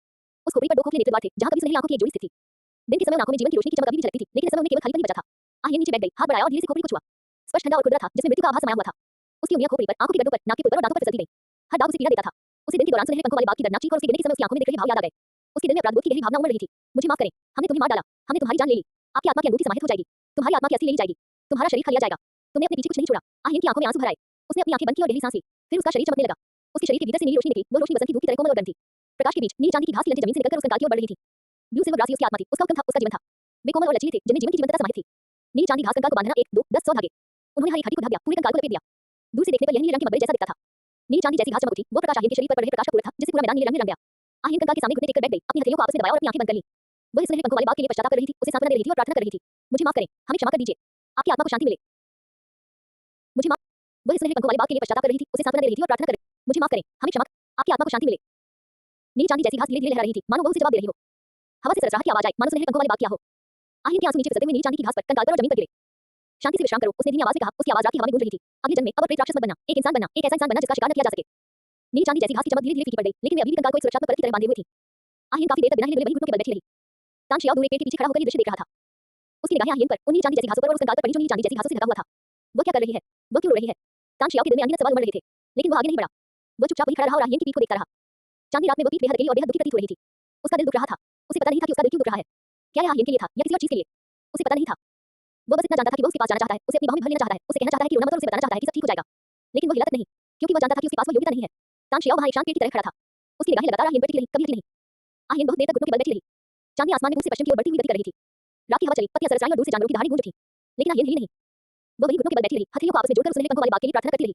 अंततः जब पश्चिम में चंद्रमा अस्त होने लगा, तो आहियन ने अपनी आंखें खोली। वो खड़ी हुई और नीली चांदी की घास से ढकी कंकाल पर आखिरी नजर डाली। चांदनी रात में नीली चांदी जैसी घास से हल्की नीली रोशनी निकल रही थी, मानो अनगिनत नीले जुगनू चमक रहे हों। वे इस कंकाल की तब तक रक्षा करेंगे जब तक कि यह पूरी तरह से सड़कर मिट्टी में विलीन न हो जाए। अलविदा, आहिर ने धीरे से कहा, फिर मुड़कर शिविर की दिशा में चल पड़ी। उसकी चाल बहुत धीमी और भारी थी। उसके चेहरे पर आंसुओं के निशान भी बाकी थे और उसकी आंखों में अभी भी उदासी झलक रही थी। वो कुछ कदम चली, अचानक रुक गई और पीछे मुड़कर देखा। वो कंकाल अभी भी वही था, नीली चांदी की घास से ढका हुआ, नीले कोकून की तरह। उसने गहरी सांस ली, पीछे मुड़ी और आगे चलना जारी रखा। जैसे ही उसने पीछे मुड़कर देखा, तानशियाओ चुपचाप एक पेड़ के पीछे और पीछे हट गई थी। उसने आहिर को अपने पास से गुजरते हुए देखा, उसके चेहरे पर आंसुओं के निशान देखे और उसकी आंखों में उदासी देखी। उसका दिल दुख रहा था। वो उसे पुकारकर कुछ कहना चाहता था, लेकिन उसने ऐसा नहीं किया। वो चुपचाप उसके पीछे-पीछे चलता रहा, इतनी दूरी बनाए रखी ताकि वो उसे देख न सके। जब आहिर शिविर में लौटी, तो चंद्रमा अस्त होने वाला था। पूर्वी क्षितिज पर मछली के पेट जैसी सफेद आकृति दिखाई दी। भोर होने ही वाली थी। वो अपने तंबू तक गई, पर्दा उठाया और अंदर घुस गई। उसने दीपक नहीं जलाया, बस अपने स्लीपिंग बैग में लेटी रही, आंखें खुली रखी और तंबू के कपड़े को देखती रही। उसके मन में उस कंकाल की छवि अभी भी गूंज रही थी। वो स्वर्ण पंखों वाला बाग पहले ही मर चुका था। उसकी आत्मा की अनूठी, उसकी आत्मा की हड्डी और उसका शरीर सब गायब हो गए थे। लेकिन शायद उसकी आत्मा अभी भी मौजूद थी। शायद कहीं से यह इस दुनिया को देख रहा था। अध्याय 86